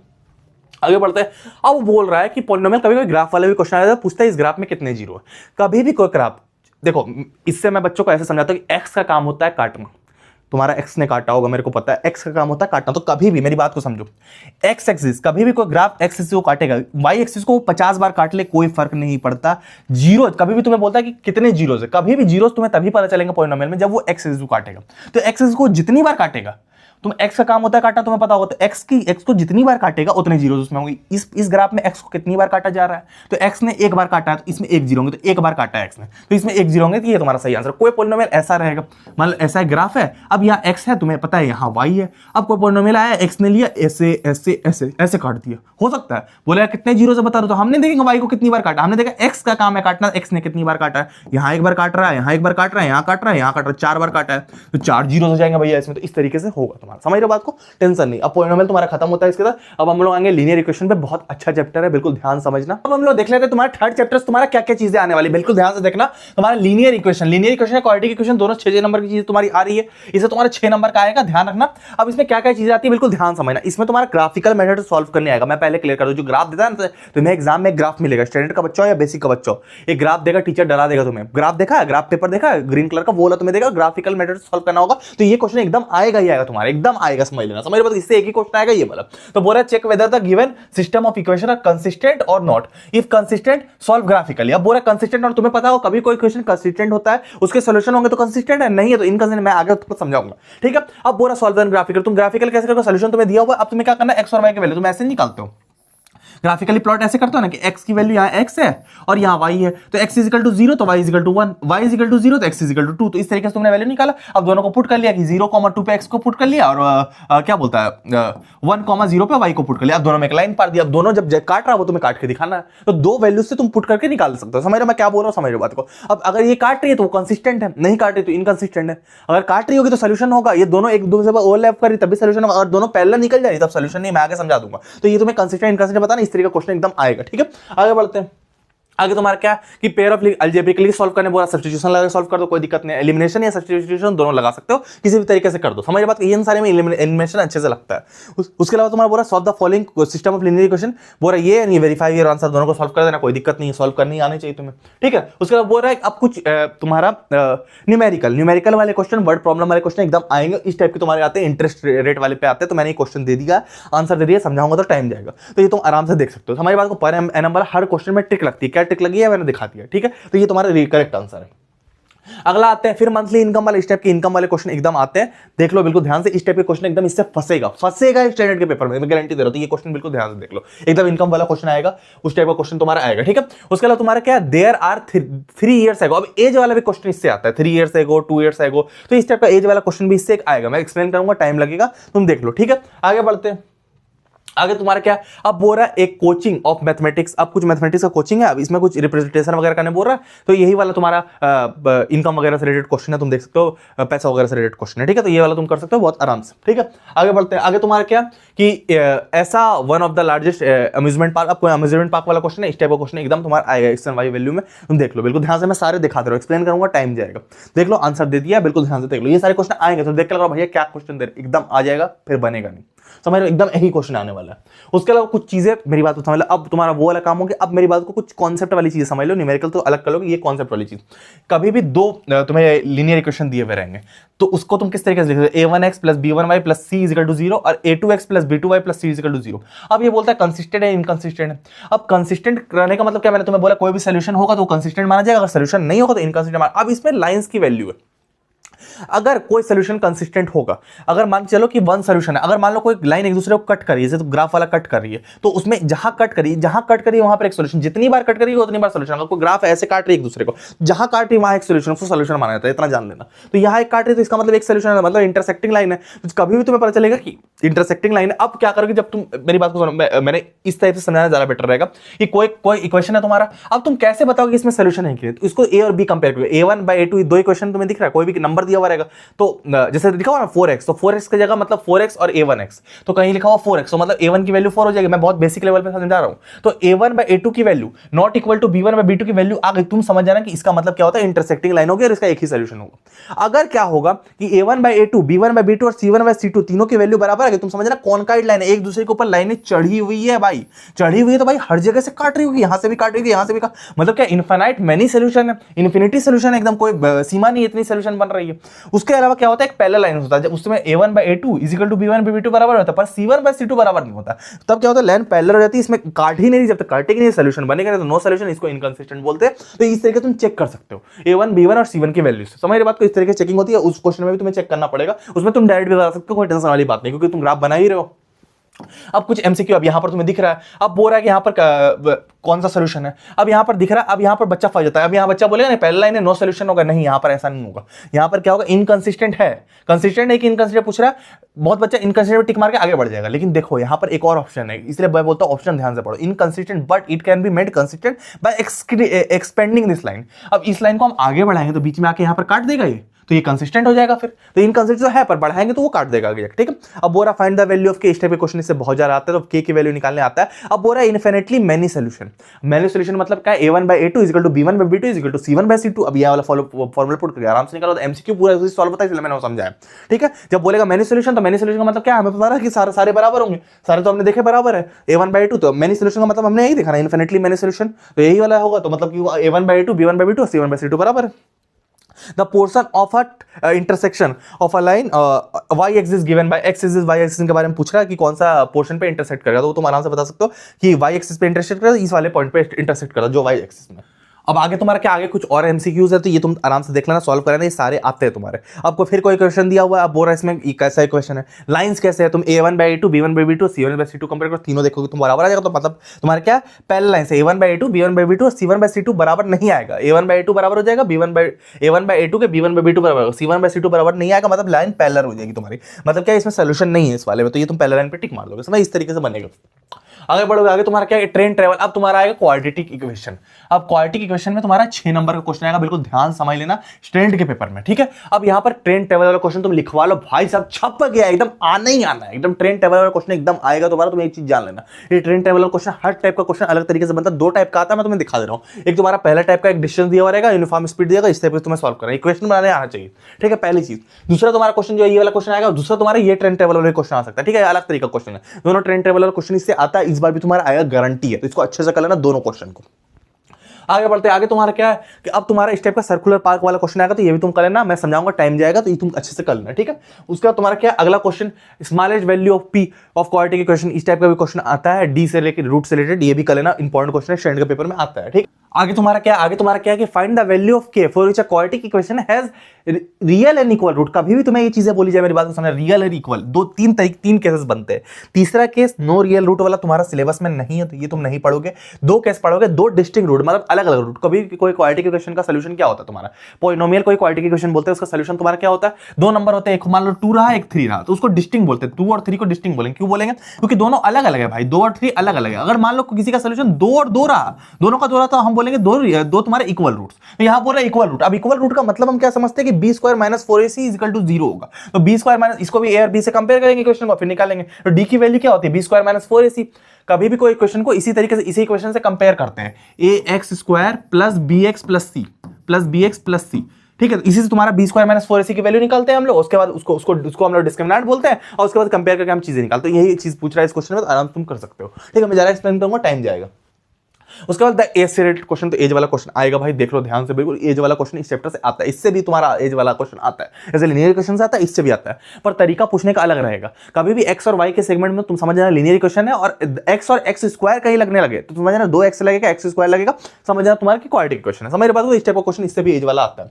आगे बढ़ते, आगे तुम्हारा क्या, फ्लोर वाला क्वेश्चन भी इससे आता है, इन जनरल आता है। ये वाला क्वेश्चन बिल्कुल अच्छे से करना, एकदम आएगा पेपर में, ठीक है, बहुत इंपॉर्टेंट क्वेश्चन है। उसके अलावा तुम्हारा क्या कि ये वाला क्वेश्चन भी आएगा, मैंने बोला था फ्लोर वाला आता है, इस बार भी तुम्हारा हो सकता है आ जाए, मजाक में मत लेना, एकदम आ जाता है ये क्वेश्चन, एकदम तुम्हारा आ जाएगा, ठीक है। तो ये भी कर लेना आराम से, ठीक है। सॉल्यूशन दे दिया मैंने बगल में। फिर क्वाड्रेटिक इक्वेशन में एमसीक्यूज क्या था, एमसीक्यूज इससे कम आते हैं, इन जनरल एक 5 नंबर वाला क्वेश्चन इससे आता है। मैं तुम्हें क्लियर बोल रहा हूं, इसलिए मैंने तुम्हें सारे 5 नंबर वाले क्वेश्चन ही दिखाए, जो आएगा 5 नंबर का आएगा, ध्यान से समझना। If roots of a quadratic equation तुम्हें दिया रियल और इक्वल, फिर तुम्हें पूछ रहा है कि द फॉलोइंग, तो वही तुम्हारा रूट से रिलेटेड आएगा, नेचर ऑफ रूट से रिलेटेड एमसीक्यूज आएगा, तो ये तुम कल तुम्हारा काम हो जाएगा। हम लोग आते हैं अर्थमेटिक प्रोग्रेशन में। अर्थमेटिक प्रोग्रेशन तुम्हारा बहुत इंपॉर्टेंट चैप्टर है, 4 नंबर का आ रहा है, बिल्कुल ध्यान से देखो, जल्दी तुम्हारा काम हो जाएगा। पहला इससे एक फॉर्मूला बनता है, इससे 4 नंबर का केस स्टडी आने के चांसेस है, मैं क्लियर बोल रहा हूँ, 4 नंबर का केस स्टडी आएगा, वही इससे आएगा, कोई एमसीक्यू वगैरह नहीं आएगा। क्या आएगा, इससे कुछ फॉर्मूला से ध्यान रखना है, अगर इसमें तुमने मास्टर कर ली, चैप्टर खत्म है तुम्हारा। पहला sum of n terms of NAP, sum का फॉर्मूला याद करना। दूसरा n term of NAP, n = a + n - 1 × d, ठीक है। n टर्म ऐसे भी निकालते हैं कि a3 निकालना तो a - 2d कर दिया, ठीक है। और फाइंड कॉमन डिफरेंस कि a2 - a1, कोई भी 2 टर्म को माइनस करके निकाल। और एक लास्ट टर्म का फॉर्मूला है कि s = n/2 a + l। तो इस टाइप के कुछ क्वेश्चंस आते हैं। अब क्या आएगा भैया, एग्जैक्ट में केस स्टडी बेस्ड क्वेश्चन आएगा तुम्हारा। कुछ केस स्टडी दीजिएगा, हाना कोई लड़की है जो प्लांट्स को लगा रही है, अब बोलेगा फाइंड द, अब ये रो में लगा रही, पहला में 2 है हमें दिख रहा है, दूसरा में 5 है, तीसरा में तुम्हारा क्या 1 2 3 4 5 6 7 8 है, तीसरा में 8 है, तो 3 से बढ़ रहा है प्लांट्स, ठीक है, 3 से बढ़ा, मैं समझा दे रहा हूं। अब बोला find the number of pots placed in 10th रो, तो a10 की वैल्यू निकालनी, कुछ नहीं करना, a10 की वैल्यू निकालते। a10 की वैल्यू क्या हो जाएगा, a10 की वैल्यू कि an = a + n - 1 × d, तो वही वाला निकल जाएगा। a10 क्या हो जाएगा, a10 हो जाएगा a + 9d हो जाएगा, यही वाला फॉर्मूला, इस हिसाब से a + 9d हो जाएगा। तो a10 का इस तरीके से 9d, तो d निकाल लोगे, a निकालोगे तो काम तुम्हारा हो जाएगा। उसके बाद तुम्हें बोल रहा है कि find the difference in the number of pots in 5th row and 2nd row. अब तुम्हें बोल रहा है कि नंबर ऑफ पॉट्स निकालना है कि 5th रो और 2nd नंबर, तो तुम क्या करोगे, a5 निकालोगे - a2 कर दोगे, आराम से निकल गया। उसके बाद बोल रहा है कि if Ahana wants to place 100 pots total, कितने रोल लगेंगे। अब तुम्हें क्या करना है, यहाँ सम वाला फॉर्मूला कि एसएन की वैल्यू यहाँ पर क्या कर दोगे, 100 कर दोगे, 100 कर दिया एसएन की वैल्यू। अब उसके बाद तुम्हें वैल्यू निकल जाएगी, एन की वैल्यू निकल जाएगी। जब एस की वैल्यू 100 करना तो एन की वैल्यू वहां से निकल जाएगी, समझ। ये वाला फॉर्मूला तुम्हें लगेगा, इस तरीके से तुम कर सकते हो। तो ये तुम्हारा क्वेश्चन है, ये एनसीईआरटी क्वेश्चन आता है पेपर में। इसी तरह का सेम रॉ वाला क्वेश्चन कि अब कोई एनुअल स्पोर्ट डे है, अब यहाँ पर क्या कोई लेन है जो रनिंग ट्रैक होता है। मैं एक बार और समझा दे रहा हूँ, ये वाला question important. The length of a inner most track, सबसे अंदर वाला ट्रैक का 400 मीटर है, अब वो बढ़ते जा रहा है। ये 400 है तो 400 के बाद पहला वाला 400 है ट्रैक मान के चलो, दूसरा वाला क्या है 407.6, तो अगला सब 7.6 से बढ़ते जा रहा है। अब बोल रहा है कि what is the length of अ 6 लेन, तो A6 की वैल्यू वही निकाल लोगे, तो A6 की वैल्यू तुम निकाल लोगे, सीधी सी बात है, इस वाले क्वेश्चन में A6 की वैल्यू निकाल लोगे, ठीक है, कि A+5D हो जाएगा। उसके बाद तुम्हारा क्या है n-1 × d आगे निकाल लोगे, कोई दिक्कत नहीं। उसके बाद how long 8 lane and 4th lane, how long 8 lane than the 4th lane. अब 8 को माइनस A4 से कर दोगे, तो A8 को माइनस A4 कर दोगे तो तुम्हें आ जाएगा। उसके बाद तुम्हारे को बोल रहा है, अब एक चीज ध्यान देने वाली, कभी भी थर्ड ऑप्शन में 2 क्वेश्चन रहते हैं, एक ये वाला चांस करना हमेशा ऊपर वाला का, नीचे वाला हमेशा हार्ड रहता है। तो while participating in the race the student took a round of each 6 lane, find the distance covered by student. अब इसने सारे 6 लेन लिए, तो A1 A2 A2 A3 सारे को तुमने क्या करना, डिस्टेंस कवर, या S6 भी तुम कर सकते हो, सम ऑफ 6 कर सकते हो, तो इससे तुम्हारा आंसर आ जाएगा। S6 भी कर दोगे तो आंसर आ जाएगा, ठीक है। एक बच्चे क्या करेगा, A1 निकालेगा, A2 निकालेगा, फिर ऐड करेगा, S6 जो बच्चा निकालेगा उसका आंसर आ जाएगा। सेकंड वाला तुम्हें क्वेश्चन आ रहा है, ये थोड़ा हार्ड होगा। A student took once round of each lane, 4th lane and 8th lane. Find the total distance covered by the student. अब थोड़ा सा इसमें लफड़ा है, टोटल किस तरीके से निकाला, मैंने सारे का आंसर दे दिया, टेंशन नहीं तुम्हें, ठीक है। इसमें माइनस करना है, जैसे मैंने बोला इसमें S6 निकाल के काम हो जाएगा, इसमें दोनों निकाल कर माइनस करना पड़ेगा। देख रहे हो हार्ड पड़ रहा है, इसमें एक निकालना पड़ा, इसमें दोनों निकाल कर माइनस करना पड़ रहा है, तो चीजें साफ है, ये प्रूवन है जो चीजें मैं बता रहा हूँ तुम्हें। मेरे को ये चीज पता नहीं थी, मैंने अभी बताया। अब ये वाला भी क्वेश्चन तुम सेम कर लोगे, मैंने दे दिया, सेम कर लोगे, कोई दिक्कत नहीं, एपी का आता है, ठीक है। उसके अलावा तुम्हारा एपी वाला क्वेश्चन, अब तुम्हारा ये लास्ट टर्म से रिलेटेड क्वेश्चन होगा, लास्ट टर्म बोला देखो, लास्ट 6 टर्म से रिलेटेड क्वेश्चन थी, तुम कर लेना, सोल्यूशन मैंने दे दिया, ठीक है, आराम से कर लेना, समझाऊंगा, टाइम जाएगा।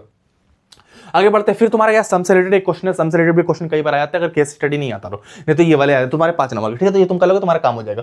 अब हम लोग आते हैं तुम्हारे ट्रायंगल में, बेसिक प्रोपोर्शनलिटी थ्योरम, अब ट्रायंगल में आते हैं। अब ट्रायंगल ध्यान रखना भाई, 9 मार्क्स का तुम्हारा, 9 मार्क्स का, बहुत अच्छे मार्क्स का तुम्हारा ट्रायंगल्स आ रहा है। तो इफ अ लाइन डाउन पहला तुम्हारा भाई साहब छप गया डायरेक्ट। अगर ये क्वेश्चन नहीं आया ना भाई तुम्हारे पेपर में, मैं अपना नाम बदल लूंगा। ये क्वेश्चन स्टैंडर्ड मैथ्स के बोर्ड एग्जाम 2026 के पेपर में आने वाला है। ये क्वेश्चन बिल्कुल ध्यान से देख लो, तुम्हारे स्टैंडर्ड मैथ्स के 2026 के पेपर में 5 नंबर का डायरेक्ट आने वाला है। अगर ये क्वेश्चन नहीं आया ना भाई, मैं अपना नाम बदलूंगा, गारंटी दे रहा हूं, गारंटी के साथ। पिछले 20 साल से लगातार ये क्वेश्चन आ रहा है, तो गारंटी है, रिक्वेस्ट है, इसको कर लेना। प्रूविंग करने बोलता है BPT theorem, if a line drawn करके तुम्हें स्टेटमेंट दीजिएगा, या बोलेगा प्रूव बेसिक प्रोपोर्शनलिटी थ्योरम। तो ये स्टेटमेंट भी तुम्हें याद होना चाहिए। इसकी प्रूविंग भी पेज नंबर एनसीईआरटी में पेज नंबर 80 में दी हुई है, तो इसकी प्रूविंग ये वाली है पूरी स्टेटमेंट, तो इसकी प्रूविंग कर लेना, ठीक है। अब कभी कोई बोलता है ना कि इसका कन्वर्स भी प्रूव करो, state and prove converse of BPT, तो ये भी तुम कर लेना भाई। लास्ट ईयर स्टैंडर्ड में आया था, कन्वर्स भी आया था, पहले कन्वर्स नहीं आता पर इस बार भी आया था, तो कन्वर्स का स्टेट करने के लिए तुम्हें बोला ये स्टेटमेंट है तुम्हारा 6.2 वाला थ्योरम, और इसकी प्रूविंग है तुम्हारा डायग्राम के साथ, इसको प्रूव करने, दोनों को याद कर लेना भाई, बहुत इंपॉर्टेंट है ये दोनों को एकदम याद करना, एकदम तुम समझ लेना, एकदम आ जाएगा। इसकी प्रूविंग एकदम याद कर लेना, डायग्राम के साथ एकदम आएगा ये, ठीक है। कभी भी ट्रायंगल की बात आती है 5 नंबर इसके साथ फिक्स है, गारंटी मैं बोल रहा हूँ, ठीक है। बाकी 4 नंबर के बारे में हम लोग बात करेंगे, 5 ये फिक्स हो गया। अब हम लोग 4 नंबर के लिए थोड़े से क्वेश्चन घुमाएंगे, ठीक है। तो ये तुम्हारा 5 नंबर फिक्स हो गया। अब हम लोग 4 नंबर के बारे में बात करते हैं। 4 नंबर में तुम्हारे ये क्वेश्चन आ सकता है, तुम ध्यान से देख लो ये वाला क्वेश्चन। ये क्वेश्चन इन जनरल बहुत बार आ चुका है भाई, तो ये तुम अच्छे से कर लेना, बहुत बार आ चुका, तो ये क्वेश्चन अच्छे से करना। हम लोग आगे बढ़ेंगे। आगे तुम्हारा क्या, sides A B and A C are medium of ABDC. अब ये वाला क्वेश्चन भी बहुत बार आ चुका, मैंने प्रूफ करके दे दिया, कोई टेंशन नहीं, कर लेना इसी मेथड, ठीक है। हम लोग आगे बढ़ते हैं। आगे तुम्हारा क्या, अब ये वाला क्वेश्चन 1 2, तो इसमें एंगल लेके चलते हो, इसमें भी प्रूफ करके एंगल 1 2 1 = 2 है, तो बाकी तुम्हें चीजें बता दी। ये वाला क्वेश्चन भी बहुत बार आता है, कर लेना, ठीक है। ये सब 4-4-55 नंबर का आता है। फिर तुम्हारा ये वाला क्वेश्चन बहुत इंपॉर्टेंट है, पैरेललोग्राम से रिलेटेड क्वेश्चन है, ये भी सारे कर लेना। सारे करोगे ना तो टेक्निक पता रहेगी, इस टाइप का भी कोई अगर तुम कर लोगे, मैं सारे टाइप के कराती है, ठीक है। तो ये तुम कर लोगे, रटना नहीं है, समझना है कैसे हो रहा है, ठीक है। इस टाइप का कुछ आएगा तो तुम फंस सकते हो। फिर ये वाला क्वेश्चन भी एकदम आता है, ये तो एकदम फेवरेट है सीबीएसई का, तो इस टाइप के क्वेश्चन एकदम आते हैं पेपर में, ठीक है। ट्रायंगल थोड़ा बड़ा चैप्टर इसलिए कुछ ज्यादा क्वेश्चन है, ये वाला क्वेश्चन भी एकदम पेपर में आने वाला है। ये और ये 3-3 नंबर में कर लेना, ठीक है। आगे बढ़ते हैं। आगे तुम्हारा क्या है कि एडजॉइनिंग फिगर, अब कोई फिगर दिया हुआ है, अब तुम्हें बोल रहा है कि अब यहाँ बीपीटी लगा के आराम से सॉल्व हो जाएगा। जब भी ऐसा फिगर रहेगा समझना बीपीटी लगेगा, सॉल्व हो जाएगा, ठीक है। ये वाला क्वेश्चन भी तुम आराम से कर लेना। आगे बढ़ते आगे तुम्हारा फिर यहाँ पर भी तुम ट्राई करोगे बीपीटी लगाने, कभी भी कोई ट्रायंगल ऐसे काट रहा है बीपीटी ही लगता है, तो बीपीटी लगा के सॉल्व कर लोगे। यहाँ पर भी तुम आराम से सॉल्व कर सकते हो, कोई दिक्कत नहीं है। यहाँ पे बीपीटी जैसा ही कुछ लगेगा, सॉल्व हो जाएगा, समझ रहे हो बात को। तो सारे तुम आराम से सॉल्व कर सकते हो। मैं समझाऊंगा कितना टाइम चला जाएगा तुम सोचो, तो इसलिए मैं समझा नहीं रहा हूँ, जल्दी कर ले रहा हूँ। वीडियो 10 घंटे की बन जाएगी क्योंकि 14 चैप्टर्स है।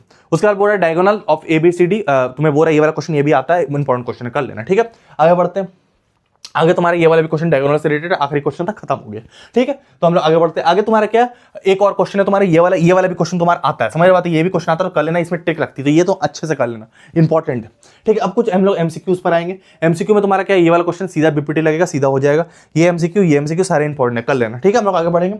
आगे तुम्हारा क्या है, उसका तुम्हारा कुछ बोलता है कॉन्ग्रुएंट सिमिलर, इससे रिलेटेड क्वेश्चन आता है कि ट्रायंगल एबीसी एंड डीएफ, अब B is equal to E, F is equal to C और A B is equal to 3D, then क्या बोलता है कॉन्ग्रुएंट है कि सिमिलर है। तो ये सिमिलर है, कॉन्ग्रुएंट नहीं है। कॉन्ग्रुएंट के लिए दोनों ट्रायंगल सेम रहने चाहिए, बिल्कुल ऐसे रहने चाहिए, पहला ट्रायंगल ये तो दूसरा ट्रायंगल ये होगा, एक दूसरे पर बैठ जाएगा, तो इसको कॉन्ग्रुएंट बोलते हैं। अब असर्शन रीजनिंग वाला एक क्वेश्चन है, वो भी तुम देख लेना, अच्छा क्वेश्चन है, ठीक है, सारा आने वाला क्वेश्चन है। अब यहाँ बीपीटी लगा के आराम से सॉल्व करो, बीपीटी बहुत इंपॉर्टेंट है, जो क्वेश्चन बीपीटी थ्योरम भी प्रूव करने आता है, जितने क्वेश्चन है सारे बीपीटी, ये भी बीपीटी, ये भी बीपीटी, सारे बीपीटी सॉल्व होते हैं, समझ रहे बात को।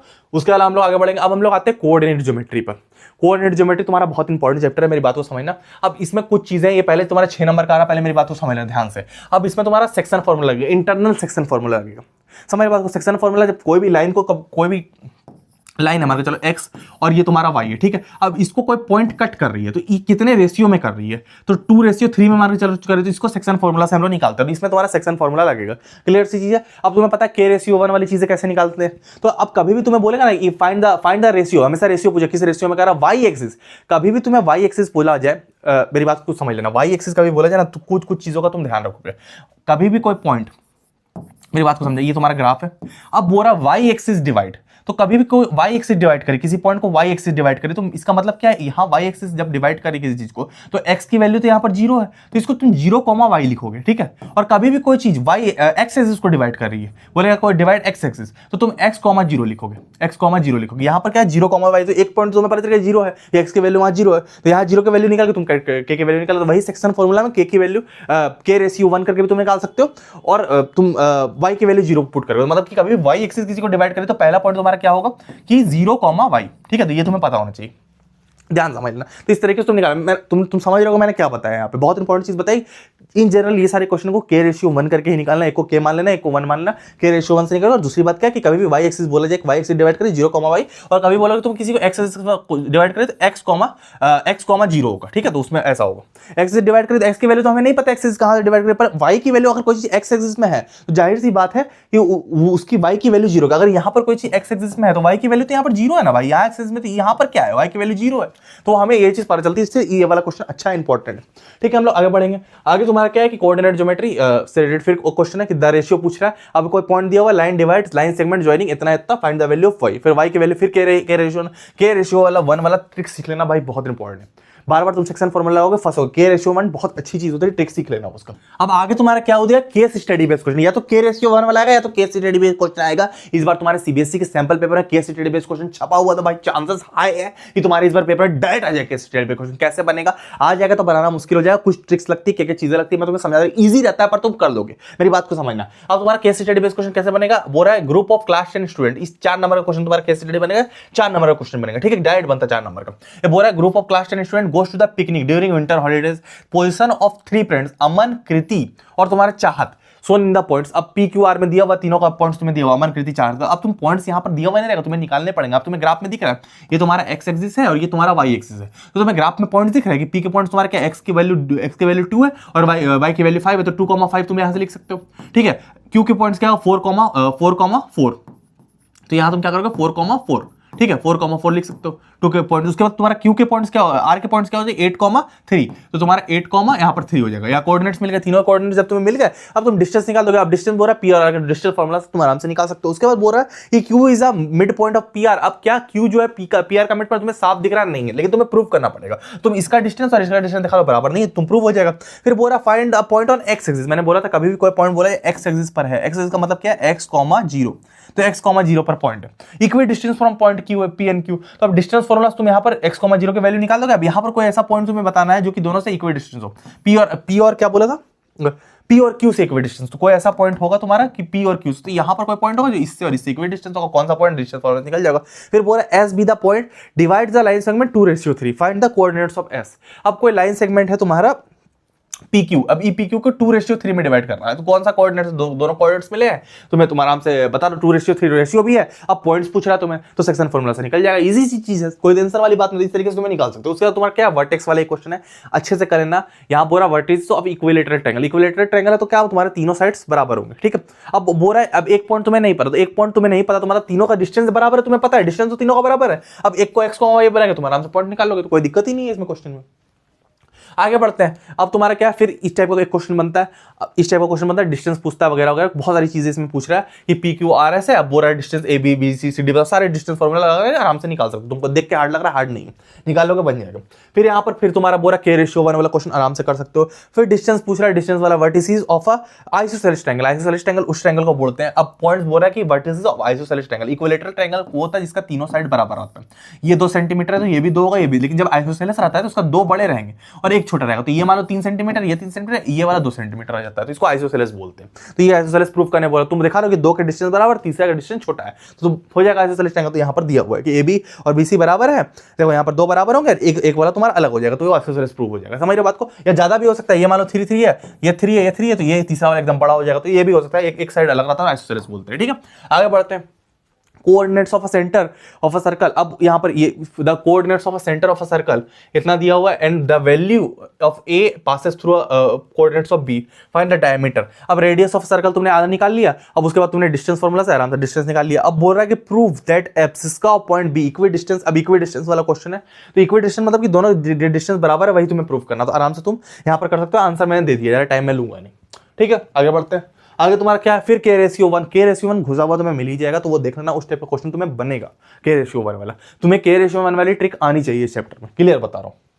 आगे बढ़ते हैं। तो डिस्टेंस, अब डिस्टेंस फॉर्मूला तुम आराम से निकाल दोगे कि distance from point from Y axis, Y axis से कितना डिस्टेंस, तो ऐसे मत दिमाग लगाना, पहले तुम ग्राफ बना लेना फिर तुम दिमाग लगाना कि वाई एक्सिस इसका कितना डिस्टेंस हो सकता है। अब तुमने देखा कि कोई वाई एक्सिस है, अब पहले तुम्हें दिखा दे रहा हूँ, एक्स एक्सिस है, ये वाई एक्सिस 3 है, ये 8 डिजिट्स में है, तो मेरे को इतना पता चल रहा है कि पहला वाला यहाँ पर ये एक्स होगा और ये वाला वाई होगा, तो इसका वाई एक्सिस से डिस्टेंस कितना है, तो ये वाई एक्सिस है मेरे को पता है, तो ये पहला वाला कितना चला, 3 चला, तो 3 चला तो मतलब इसका 3 डिस्टेंस होगा, तो यहाँ 3 मैंने टिक मारा इस तरीके से। फिर मिड पॉइंट पूछ रहा है और उसके बाद और डिस्टेंस फॉर्मूला पूछ रहा है। ठीक है, तो ये इस टाइप का फॉर्मूला तुम्हें बनता है। उसके अलावा और कुछ क्वेश्चन डिस्टेंस पूछेगा, फिर रेशियो पूछेगा, तो इस टाइप के क्वेश्चन तुम्हारे कुछ कुछ बनेंगे। इतना अगर तुम कर लोगे इस चैप्टर में तुम्हें महारत हासिल हो जाएगी, इसके अलावा कुछ नहीं है।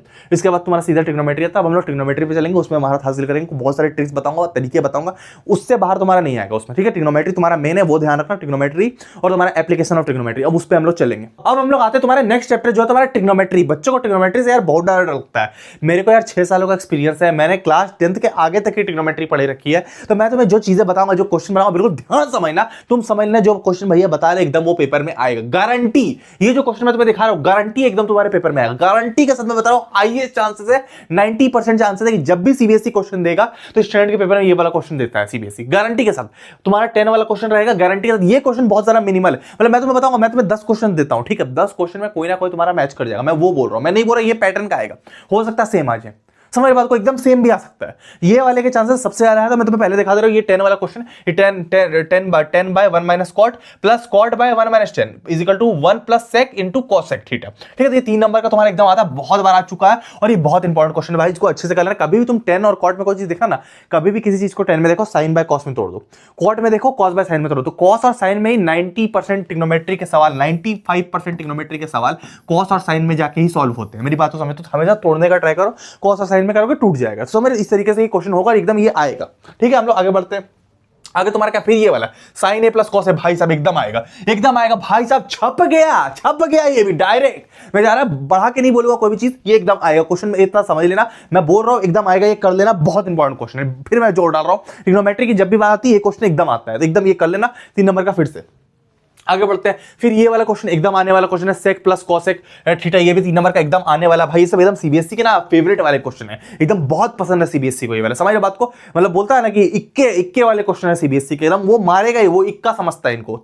ताश खेलो, ताश प्लेइंग कार्ड, उसमें एक इक्का होता है, रूल सीबीएसई के ये क्वेश्चन है वो, तो एकदम एक सीबीएसई देगा। समझ रहे बात को, तो एकदम तुम कर लेना। आगे बढ़ते हैं। आगे तुम्हारा क्या, फिर 10 और सेक में तुम्हारा, तो सेक 10 को क्या करोगे, साइन बाय कॉस में तोड़ोगे, सेक को क्या बोलोगे, 1 बाय कॉस में तोड़ोगे। समझ रहे बात को, तो ये वाला क्वेश्चन भी एकदम तुम्हारा आएगा, एकदम वो क्वेश्चन में दे रहा हूं, एकदम कोई नॉर्मल क्वेश्चन है, एकदम आने वाले क्वेश्चन है, ये बोर्ड में आ चुके हैं, कई बार आ चुके हैं, इस बार भी आएंगे, तो वो क्वेश्चन है। समझ रहे बात को, आगे बढ़ते हैं। आगे तुम्हारा क्या है कि प्रूव डेट, फिर ये वाला क्वेश्चन एकदम आएगा तुम्हारा, तो ये कर लेना। ये सारे आइडेंटिटी वाले क्वेश्चन एकदम आएंगे, आइडेंटिटी वाले क्वेश्चन में करा दे रहा हूं, बाद में हम बाकी चीजें पर डिस्कस करेंगे, ये एकदम आएगा। आगे बढ़ते हैं। आगे तुम्हारा क्या है कि गिवन डेट, फिर ये वाला क्वेश्चन, तो ये वाला क्वेश्चन भी तुम्हारा आएगा, बिल्कुल ध्यान से देख लेना, बिल्कुल अच्छे से देख लेना, ये क्वेश्चन एकदम आएगा तुम्हारा। ठीक है, सारे आइडेंटिटीज वाले क्वेश्चन, ये भी तुम्हारा कॉस क्यूब वाला क्वेश्चन भी तुम्हारा आता है, क्यूब वाले में क्वेश्चन जब भी बनता है ये वाला आता है। ठीक है, तो ये वाला कर लेना। उसके बाद आगे तुम्हारा क्या, अब तुम्हारा चेंज हो गया, इवेल्युएट करके भी एक तुम्हारा क्वेश्चन आएगा। जब भी इवेल्युएट बोलेगा, टेबल याद कर लो, रट लो, ऐसे याद करो कि मेरे को नहीं पता, ये टेबल याद होना चाहिए कि तुम्हें अगर कोई भी वैल्यू पूछा जाए कि 1030 की वैल्यू क्या है, तुरंत तुम 1/√3 बोलो, 1060 की वैल्यू क्या है, तुरंत √3 बोलो। समझ रहे बात? तुरंत तुम्हें वैल्यू याद होना चाहिए कि भाई sin 30 की वैल्यू 1/2, sin 60 की √3/2, एकदम तुम्हें याद होना चाहिए। cos 30 की वैल्यू √3/2, जैसे मैं बोल रहा हूँ, जैसे cos 60 की वैल्यू 1/2। तो इस तरीके से तुम्हें पूरा टेबल याद होना चाहिए। मेरी बात को समझो, पूरा टेबल तुम रट लेना, बनाने मत बैठना कि ट्रिक लगा बना लो, रट लेना, करते करते रटा जाएगा। ठीक है, अब तुम्हें बोलेगा 1060 का स्क्वायर, तो 1060 की वैल्यू तुम्हें पता है √3, तो अब इसको करके वैल्यू पुट करके तुम्हें स्क्वायर कर देना, कुछ नहीं करना। इस टाइप का ये वाला क्वेश्चन आएगा, इवैल्यूएट टाइप का वैल्यू पुट करने वाला क्वेश्चन आएगा तुम्हारा। तो वैल्यू पुट करने, ये टेबल वैल्यूज याद रखना एकदम, ये क्वेश्चन एकदम आएगा भाई, एकदम ये वाला आएगा। समझ रहे बात को? या तो इवैल्यूएट करके आएगा या वैल्यू पुट करने आएगा। यहाँ भी एक देखो इवैल्यूएट करके आया ना, वैल्यू पुट करने वाला 1030 वाली वैल्यू, तो ये वैल्यू पुट करके आंसर निकाल दोगे। उसके बाद देखो फिर इवैल्यूएट करके, फिर ये वाला भी क्वेश्चन ऐसे ही करता है। अब ये बोलता है if a = 60 degree and b = 30 degree verify the sin a + b। sin a + b बोलता है, और बोलता है कि ये बोला sin a + b sin a cos b + cos a × sin b। तो ये तुम वेरीफाई करोगे इस तरीके से वैल्यू पुट करके। आगे बढ़ते हैं, आगे तुम्हारा बच्चा डर जाता है, उसको देखो वैल्यू पुट करके हो जाएगा। अब बोला sin square a cos square a = 1। अब ये वाला क्वेश्चन भी तुम आराम से कर सकते हो। ये पाइथागोरस थ्योरम लगा करना ज्यादा बेटर रहेगा, आइडेंटिटीज से मत करें, पाइथागोरस थ्योरम से भी हो सकता है, उस तरीके से भी तुम कर सकते हो। ठीक है, ये वाला सोल्यूशन देखो, इस तरीके से भी कर सकते हो, ये वाला सोल्यूशन, ये अच्छा सोल्यूशन है, तो ऐसे भी कर सकते हो। आगे बढ़ते हैं, आगे तुम्हारा क्या है कि अब 10 sec + b 10 theta = m and b sec theta = a + tan theta = n prove that. अब इस टाइप के जो क्वेश्चन ना बहुत कम आते हैं, तो इसको तुम रटने का ज्यादा ट्राई करना, क्योंकि इस टाइप का क्वेश्चन कम आते हैं, लेकिन ये आ गया तो दिक्कत हो जाएगी। इसको मैंने 2 बार देखा रिपीट होते हुए, तो ये रट लेना तुम। समझ रहे हो बात को? क्योंकि एक बार बच्चे से बनेगा नहीं, अगर आ गया तुम फंस जाओगे, मैं वो चाहता नहीं हूँ। समझ रहे बात को? तो ये कर लेना। आगे बढ़ते हैं भाई, आगे तुम्हारा क्या है कि अब sin थीटा, उसके चांसेस वैसे कम है, लेकिन आ गया तो बच जाओगे। If sin theta + cos theta = √3 find the value of sin × cos। तो अभी आराम से आइडेंटिटी से तुम आराम से निकाल सकते हो। उसके अलावा तुम्हारा क्या, sin α = 1/2 एंड cos β = √3। अब हो रहा है cosec और cos b का, तो अब तुम इस तरीके से, अब देखो ये वाला जो फॉर्मूला है ना, cos a = sin क्या बोलता है, cosec थीटा = 1/sin थीटा होता है, तो इस तरीके से तुम ये वाला निकालोगे, तो आइडेंटिटीज तुम निकाल सकते हो। cos और sin के इंटरचेंज करके तुम आराम से निकाल सकते हो सारे वैल्यूज, कोई टेंशन नहीं होगी। ठीक है, आगे बढ़ते हैं। आगे तुम्हारा क्या है कि if 2 tan a = 3। अब ये वाला क्वेश्चन भी एकदम आता है, एकदम तुम्हारा एमसीक्यू में ये आएगा। उसके बाद ये वाला क्वेश्चन भी आता है इवैल्यूएट करने के लिए, एमसीक्यू में ये भी आएगा। एमसीक्यू में तुम्हारा ये वाला भी क्वेश्चन आता है, बिल्कुल ध्यान देना, ये सारे क्वेश्चन एमसीक्यू में बिल्कुल आएंगे। ठीक है, आगे बढ़ते हैं, आगे एमसीक्यू में ये भी आएगा। इवैल्यूएट वाला क्वेश्चन जा रहा था टेबल से रिलेटेड, तो टेबल तुम याद रखना, ट्रिग्नोमेट्री वाला। फिर ये वाला ट्रायंगल वाला, अब ये ट्रायंगल रिलेशन वाला क्वेश्चन जब भी आता है, अब देखो बोल रहा है कि right angle triangle ABC, right angle A B, sin b = 1/4, then value of पूछ रहा है कि sec b की वैल्यू पूछ रहा है। तो sin b के 1/4 तुम्हें निकालो, sin क्या होता है तुम्हारा p/h वो याद है ना, पंडित बद्री प्रसाद हर हर भोले। तो ये वाला भी चीज बहुत तरीके से बच्चे याद करते हैं। आजकल नया ट्रेंड निकला है, पापा बीड़ी पियोगे, ठीक है, तो उस टाइप का ट्रेंड निकलता है। तो मेरे को वो नहीं पता, 1 नंबर का ही आता है। तो ट्रायंगल रिलेशन लगा के इसको तुम सॉल्व कर सकते हो। बहुत बच्चे इसमें आइडेंटिटी लगाने लगते हैं, वो गलती मत करना। आगे बढ़ते हैं, theta is an accurate triangle. अब ये वाला भी क्वेश्चन है, तो आराम से तुम इसको भी कर सकते हो, मैं समझाऊंगा, टाइम लगेगा। आगे बढ़ते हैं, value of tan theta sec theta. अब ये सॉल्व करोगे सीधा निकालोगे। ठीक है, सॉल्व कैसे करोगे, वही वाला पुट करके भी निकाल सकते हो, और ये तुम्हारा आइडेंटिटी से भी ये सॉल्व हो जाएगा। ठीक है, अब ये वाला क्वेश्चन, फिर sin थीटा cos थीटा वाला, ये वाला क्वेश्चन tan देखा, sin बाय cos में तोड़ दिया। अब उसके वाला x³ y³, अब ये तुम्हारा क्या है, x² y² की वैल्यू निकालनी है। अब तुम्हारा बोल रहा है इफ x/3 = 2 sin a, इसको सॉल्व करना पड़ेगा, तो सॉल्व करने के बाद ही निकलेगा, ऐसा नहीं निकलेगा, तो सॉल्व करके निकाल लेना। ठीक है, आगे बढ़ते हैं, आगे गूगल में भी वॉइस सर्च करोगे ना, इजीली निकल जाएगा। समझ रहे हो बात को? मैंने आंसर मेजरली दे दिए, जितने मेरे से हो सका, बन सका मेरे से, मैंने बना के दे दिया। एमसीक्यूज के मैंने नहीं दिए, क्योंकि एमसीक्यूज इजीली निकल जाते हैं, क्वेश्चन के मैंने सारे आंसर दे दिए। ठीक है, आगे बढ़ते हैं, if tan a if sec a - tan theta = m, find the value of sec theta + tan theta. ये भी क्वेश्चन एकदम आता है, इंपॉर्टेंट है। उसके बाद हम लोग आगे जाते हैं, इफ cos α + β = 0, अब cos α + β/2 = कितना होगा, ये भी क्वेश्चन आता है। उसके अलावा इफ tan थीटा = x और y। अब जितने एमसीक्यू सारे कर लेना, इंपॉर्टेंट है। इसमें तुम्हारा क्या करना, ये वाला जो है, ये tan थीटा वाला, इसमें तुम ट्रायंगल रिलेशन नहीं लगाना, तो फंस जाओगे। तो ये आइडेंटिटी से नहीं बनेगा, इससे ट्रायंगल रिलेशन लगा के ही बनाना कि tan थीटा है, तो tan थीटा का वैल्यू क्या होती है, p/b। तो p/b की वैल्यू पता है तुम्हें, पूरा रिलेशन तुम्हें निकालना रहेगा, तो इजीली निकल जाएगा तुम्हें। अब हम लोग आगे आते हैं, आगे तुम्हारा क्या नेक्स्ट चैप्टर पे हम लोग आगे एप्लीकेशन ऑफ ट्रिग्नोमेट्री। ये भी तुम्हारा ट्रिग्नोमेट्रिक टेबल पे बेस्ड है भाई, और इससे एक 5 नंबर का भी क्वेश्चन तुम्हारा बनेगा, और दूसरी बात 5 नंबर का तो बनेगा, एक एमसीक्यू भी तुम्हारा बनेगा। तो बहुत अच्छे 5 से 6 नंबर का तुम्हारा पेपर इससे बन जाता है। 6 नंबर तक का भी पेपर कई बार आता है, कई बार 5 नंबर का भी आता है, कई बार केस स्टडी आता है 4 नंबर का। तो एक 5 नंबर का समझ लेना या 4 नंबर का एक एमसीक्यू समझ लेना, दो चीज समझ। ये टेबल तुम्हें याद करना पड़ेगा इसके लिए भी, और इसमें तुम्हें 3 ही वैल्यूज याद करनी है। तुम्हारा साइन, कॉस और टेन, नीचे वाला का तुम्हें लगाने की जरूरत नहीं है, यही तीनों तुम मिला लगा, sine theta is equal to P by H, cos theta is equal to B by H, और tan theta is equal to P by B. तो यही तुम्हारा तीनों के वैल्यूज तुम्हें पता रहनी चाहिए। ये तीनों का वैल्यूज तुम बना के लिखते रहोगे, समझ रहे हो? तो इस तरीके से तुम्हें बनेगा। अब ये तुम्हारे पहले मैं एमसीक्यू डिस्कस करता हूं, फिर मैं बड़े क्वेश्चन डिस्कस करूंगा, क्योंकि मैं तुम्हें तरीका बता दूंगा तुम्हें सॉल्व कैसे करना है। मेरी बात को समझो, ये एंगल ऑफ डिप्रेशन वाला क्वेश्चन है। अगर मैं तुम्हें एक बता दूंगा ना अप्रोच क्या होना चाहिए, मैं सही अप्रोच तुम्हें एक सॉल्व करके दिखाता हूं, बताता हूं, इस तरीके से तुम सारे सॉल्व कर लोगे। समझ रहे बात को? मैं सही अप्रोच बताऊंगा, बिल्कुल ध्यान समझना। अभी भी कोई क्वेश्चन दिया हुआ है, पीकॉक की sitting on the top of a tree. सबसे पहले तुम क्या करोगे कि बनाओगे, फिगर बनाओगे। समझ बात को? सबसे पहले क्वेश्चन देख के फिगर बनाओगे। तो पीकॉक तुम्हें बनाने आना चाहिए। ये तुमने एक पीकॉक बना लिया, ऐसे कर दो, पीकॉक बन गया। Peacock is sitting in the top of tree, height 10 metre, height 10 metre है ट्री का भाई। तो कोई ट्री है, इसका हाइट 10 मीटर, मैंने बोल दिया भाई 10 मीटर है, और यहाँ ऊपर पीकॉक बैठा हुआ है। ठीक है, बना दिया मैंने। अब बोल रहा है the observer and observes a snake moving on the ground, if snake is 10√3 metre away from the base of the tree. Base से 10√3 मीटर दूर है, ये तो बेस है इसका। अब इससे 10√3 मीटर दूर है, ठीक है, 10√3 मीटर दूर है, ठीक है। कोई स्नेक है यहाँ पर, उसको वो देख रहा है ऊपर से बैठ के, ठीक है। तो यहाँ पर ये देख रहा है, ठीक है। अब बोल रहा है find the angle of depression. अब एंगल ऑफ डिप्रेशन निकालने बोल रहा है। अब एंगल ऑफ डिप्रेशन में क्या है कि यहाँ लाइन ऑफ साइट है। अब एंगल ऑफ डिप्रेशन इस एंगल को बोलते हैं, इस एंगल को बोलते हैं एंगल ऑफ डिप्रेशन बोलते हैं ना, इसलिए स्टैंडर्ड के पेपर में दिया। अब ये वाला एंगल और ये वाला एंगल बराबर होता है, तुम्हें पता है अल्टरनेट इंटीरियर एंगल है, तो तुम्हें ये वाला एंगल पूछ रहा है, ये वाला एंगल थीटा पूछ रहा है। थीटा तुम्हारा क्या होगा? अब तुम्हें पता है कि टेन थीटा है, थीटा मिल गया। अब ये थीटा खोजना है, तो अब यहाँ पर थीटा कौन सा लगाओगे तुम? तो पहला तुम्हारा परपेंडिकुलर दिया हुआ और एक बेस दिया हुआ, तो पी बाई बी दिया, मतलब 10 वाला रिलेशन है।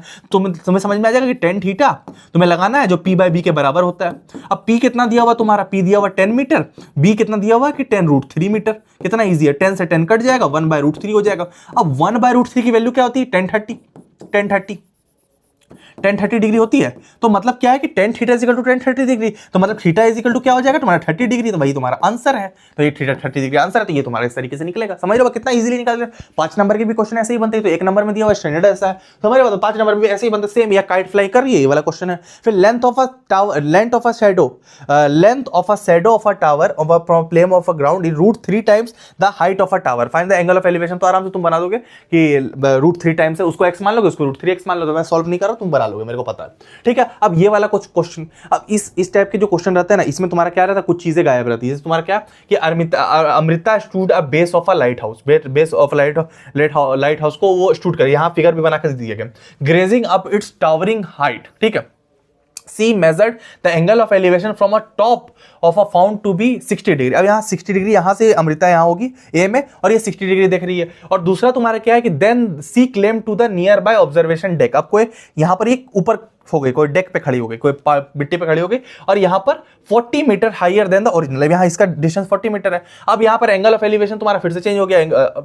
हर original position notice the angle of elevation from a top of a light house 45 degree. अब 45 डिग्री हो गया। अब बोलेगा हाइट ऑफ लाइट हाउस बता दो, ठीक है। अब कुछ क्वेश्चन तुम्हें पूछेगा, अब ये केस स्टडी बेस्ड क्वेश्चन, जैसा मैं तुम्हें बोला 4 नंबर का आता है। अब ये बोल रहा है कि क्या बोल रहा है कि based on the information answer the following question. If CD has h metre, find the distance between BD and H। अब यहाँ तुम्हें 2 इक्वेशन बनाने पड़ेंगे, उसके बाद तुम्हें H का आंसर मिलेगा। तो यहाँ पर 2 इक्वेशन बना के तुम H का आंसर निकाल सकते हो। यहाँ पर इसी तरह के कुछ क्वेश्चन और मिलेंगे तुम्हें कि find the distance between BC and H। अब तुम्हें बोलेगा फाइंड द हाइट। जब हाइट पूछेगा तो वहां 2 इक्वेशन बनाने पड़ते हैं। मैं सॉल्व नहीं कर रहा, सॉल्व यहाँ किया हुआ है। 2 इक्वेशन बना के आंसर आता है। समझ रहे बात को? तो तुम कर सकते हो, कोई दिक्कत वाली बात नहीं, इजीली निकल जाता है। 1-2 बार बनाओगे तो आदत हो जाएगी, ठीक है। तो इजी पड़ेगा, लेकिन दो इक्वेशन बनाने पड़ेंगे, फिर पुट करके निकालना पड़ेगा। इतना सीधा नहीं पड़ता है। समझ रहे बात को? आगे बढ़ते हैं। ये भी क्वेश्चन ऐसा ही है, सीधा सीधी क्वेश्चन है कि आयरन मैन ऑफ इंडिया की मूर्ति है, अटल बिहारी वाजपेयी जी की मूर्ति है। तो यहाँ पर 2 बच्चे इनको देख रहे हैं। अब इनसे कुछ क्वेश्चंस पूछ रहे हैं कि लास्ट ईयर सीबीएसई के पेपर में क्वेश्चन आया था, तो उसको अच्छे से कर लेना। अब बोल रहा है यहाँ पर, अब यहाँ पर मूर्ति दी हुई, तुम्हें दिख रहा है सीधा सीधी फिगर दिख रहा है, क्या क्या चीजें तुम्हें समझ में आ रहा होगा, ठीक है। अब बोल रहा है 2 केसेस यहाँ पर बने हैं कि एक बच्चा देख रहा है, एक पहला केस तुम्हारा क्या, angle of elevation from a statue to place A √3 metre से और 60 डिग्री है। तो अब बोल रहा है कि रिप्रेजेंट करने बोल रहा है, दोनों ग्राफ बना के, दोनों का फिगर बना के तुम्हें दिखा देना इस तरीके से। समझ रहे बात को? और उसके बाद कुछ और एक्स्ट्रा क्वेश्चंस पूछ रहा है, डिस्टेंस पूछेगा, हाइट पूछ रहा है, तो वो सारी चीजें तुम्हें बता देनी है। जितना पूछा क्वेश्चन मैंने दे दिया, आंसर मैंने दे दिया, ये आने वाला है, ठीक है। आगे बढ़ते हैं। आगे तुम्हारा फिर से एक टावर वाला क्वेश्चन है, ये भी कर लेना। इसमें भी H की वैल्यू निकालने के लिए आता है, तो कर लेना, ठीक है। इंपॉर्टेंट क्वेश्चन है। आगे बढ़ते हैं। आगे तुम्हारा क्या है, ये देखो इसका सोल्यूशन है। आगे बढ़ते हैं। आगे तुम्हारा क्या, from the window 15 metre high above the ground. अब ये वाला क्वेश्चन भी तुम कर लेना, ये विंडो वाला क्वेश्चन है, फिर वही हाइट वाला 2 ही क्वेश्चन बनते हैं, इसमें भी सेम क्वेश्चन है, ठीक है। आगे बढ़ते हैं। आगे तुम्हारा क्या है, पोल 6 मीटर हाई, यही वाला क्वेश्चन है, कर लेना अच्छे से, इंपॉर्टेंट क्वेश्चन है, तभी बता रहा हूं, ठीक है। आगे बढ़ते हैं। आगे तुम्हारा क्या है, angle of elevation from top of a tower, same question है, ये सारे क्वेश्चन में इसलिए कर रहा हूं, सारे आने वाले, कोई भी आ सकता है, तो इतना कर लोगे इससे बाहर नहीं आएगा, एनसीईआरटी से नहीं आता, तो ये हाइट निकालने में फंसाएगा तुम्हें, 2 क्वेश्चन जहां बनते हैं, तो ये सारे क्वेश्चन वही हाइट वाले, समझ रहे बात को। उसके अलावा तुम्हारे क्या, एक बलून वाला क्वेश्चन, ये भी कर लेना, इंपॉर्टेंट क्वेश्चन है, ये थोड़ा सा competency based question high level का, ये कर लेना, लास्ट एक जो सीबीएसई में आता है, देखा गया है सीबीएसई में, तो ये तुम कर लेना, बहुत इंपॉर्टेंट, ठीक है। आगे बढ़ते हैं। आगे तुम्हारा क्या, हम लोग आते हैं सर्कल में। भाई सर्कल छोटा चैप्टर है, 6 नंबर का आता है, पर बहुत ज्यादा क्वेश्चन इससे बनते हैं। पहला क्वेश्चन भाई साहब छप गया, गारंटी गारंटी ये आएगा ही आएगा। Rhombus, prove that the parallelogram circumscribing a circle is a rhombus. भाई ये क्वेश्चन एकदम आने वाला है, तो अब रंबस प्रूव करने के लिए इस तरीके से तुम्हारा रंबस प्रूव होता है, ये प्रूविंग देख लो, एकदम ये क्वेश्चन आएगा, रंबस प्रूव करने के लिए आता है, समझ रहे बात को। तो सर्कल को रंबस, रंबस क्या एक टाइप का स्क्वायर होता है, तो वो तुम्हें प्रूव करने के लिए आएगा, समझ रहे। तो ये इस तरीके से तुम प्रूव करो, एकदम ये क्वेश्चन आएगा रंबस वाला, ठीक है, ध्यान रखना। दूसरा तुम्हारा सर्कल का circle is a supplementary angle of a centre of a circle, ठीक है। तो ये वाला भी तुम्हारा क्वेश्चन आएगा, ये फिगर नहीं दिया हुआ रहेगा, लेकिन तुम्हें सप्लीमेंट्री एंगल करके देगा, बस तुम्हें प्रूव के थ्योरम की तरह ये सारे क्वेश्चन याद रखने, ठीक है। तो prove that the opposite sides of a quadrilateral circumscribing का सर्कल, सर्कमस्क्राइबिंग का मतलब क्या होता है, उसको घेर के रखा है, is a subtend a supplementary angle इधर सेंटर ऑफ द सप्लीमेंट्री का मतलब क्या है, 90 डिग्री से ज्यादा है, तो उसको प्रूव करना, तो मैं 90 डिग्री ज्यादा, तो इस तरीके से तुम आराम से प्रूव कर सकते हो। ये तुम एकदम याद रखो थ्योरम की तरह, जैसे बीपीटी थ्योरम याद रखता है उसी तरीके से इसको याद रखो, एकदम आने वाली चीजें है भाई, तो सारी चीजें ये आने वाली है, ठीक है। आगे बढ़ते हैं। ये क्वेश्चन भी बहुत इंपॉर्टेंट है, इसको कर लेना, मोस्ट इंपॉर्टेंट क्वेश्चन है ये सर्कल का, ठीक है। आगे बढ़ते हैं। आगे तुम्हारा ये वाला क्वेश्चन भी बहुत अभी ट्रेंड में चल रहा है, तो ये क्वेश्चन बिल्कुल कर लेना, ये क्वेश्चन एकदम आता है, मैंने सोल्यूशन दे दिया, ठीक है। आगे बढ़ते हैं। आगे तुम्हारा क्या, ये वाला क्वेश्चन, ये तो ट्रेंड में दिया हुआ है, तुम्हें पता है, तो ये वाला क्वेश्चन भी कर लेना, बहुत इंपॉर्टेंट क्वेश्चन है भाई, ये बहुत दिनों से आ रहा है, इस बार भी तुम्हारा आएगा, तो ये कर लेना, इंपॉर्टेंट क्वेश्चन है, ठीक। कुछ वैल्यूज पूछता है इसमें, और इसमें वही वाला लगता है कि मान लो कोई एक सर्कल है, अब इसमें एक पॉइंट है पी, अब यहाँ 2 टेंजेंट खींची हुई है, तो दोनों का, अब दोनों टेंजेंट जो है, ये टेंजेंट और ये टेंजेंट, दोनों टेंजेंट खींची हुई है, तो इसका लेंथ और इसका लेंथ तुम्हारा सेम होगा, तो ये इसी बेसिस पे सारी चीजें चलती है। एक और पॉइंट पी है, तो इसका दोनों का लेंथ सेम होगा, जैसे इसका लेंथ और इसका लेंथ सेम होगा, समझ रहे बात। तो इसी चीज पे सारे क्वेश्चंस बनते हैं। ये क्वेश्चन भी तुम्हारा, अब तुम्हें डिग्री पूछता है कि मान लो थीटा की वैल्यू क्या होगी, तो पूछेगा, कोई फिगर दे दिया, बोलेगा थीटा की वैल्यू पता करो, इस तरीके से तुम बता सकते हो थीटा की वैल्यू, समझ रहे बात को। तो खोज के तुम्हें बताना पड़ता है। अब तुम्हें कुछ नियम पता होने चाहिए कि ये बराबर है, ये बराबर है, ये तुम्हारा टोटल 90 है, समझ रहे बात को। कुछ चीजें पता करने से तुम आराम से निकाल सकते हो, समझ रहे बात को। डायरेक्ट नहीं निकलेगा, कई बार तो देख के भी निकल जाता है, मैं कुछ क्वेश्चन में देख के बता देता हूँ, ठीक है। कुछ क्वेश्चन में देख के पता नहीं चलता, सॉल्व करना पड़ता है, जैसे इसमें सॉल्व करना पड़ा, क्योंकि इसमें एक साइन 2 थीटा की वैल्यू दी हुई है, इसलिए इसमें सॉल्व करना पड़ा, देख के पता चल जाता है, तो ठीक है। अब ये क्वेश्चन ट्रेंडी है थोड़ा सा, तो ये आता है, ठीक है। आगे बढ़ते हैं। ये क्वेश्चन भी ट्रेंड में रहता है, सीबीएसई में आता है, इसको भी कर लेना, इसमें कंस्ट्रक्शन होता है, इंपॉर्टेंट क्वेश्चन है, कर लेना, ठीक है, हर बार आता है।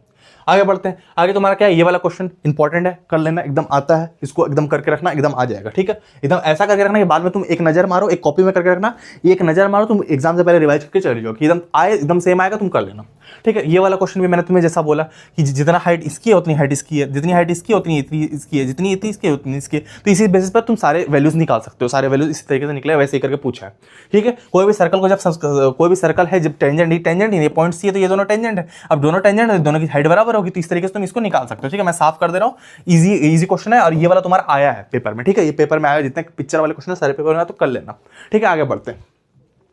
आगे तुम्हारा क्या, ये वाला क्वेश्चन भी वही है कि तुम्हारा 2 टेंजेंट दिए, दोनों का लेंथ दिया हुआ, और बीच में कोई और चीज पूछ रहा होगा, ठीक है। तो ये क्वेश्चन भी कर लेना, ठीक है।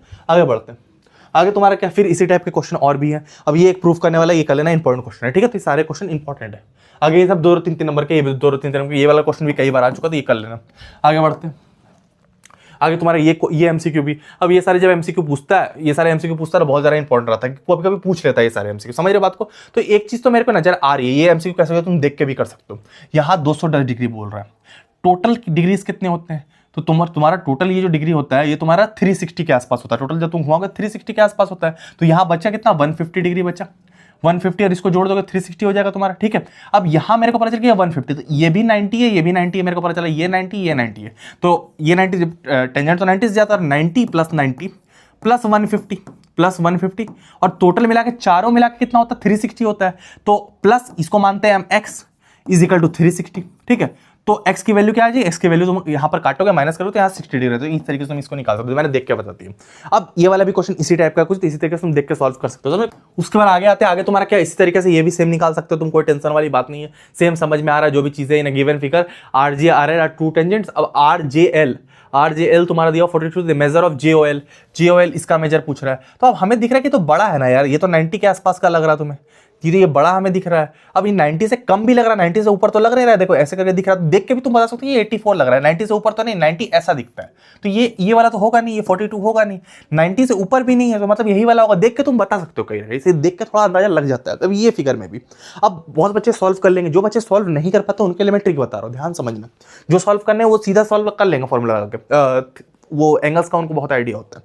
जो सॉल्व नहीं कर पाते मेरी बात को समझो, यहां बोल रहा है AOB 95 है, ठीक है, दिख रहा है। अब बोल रहा है मेजर ऑफ ABQ।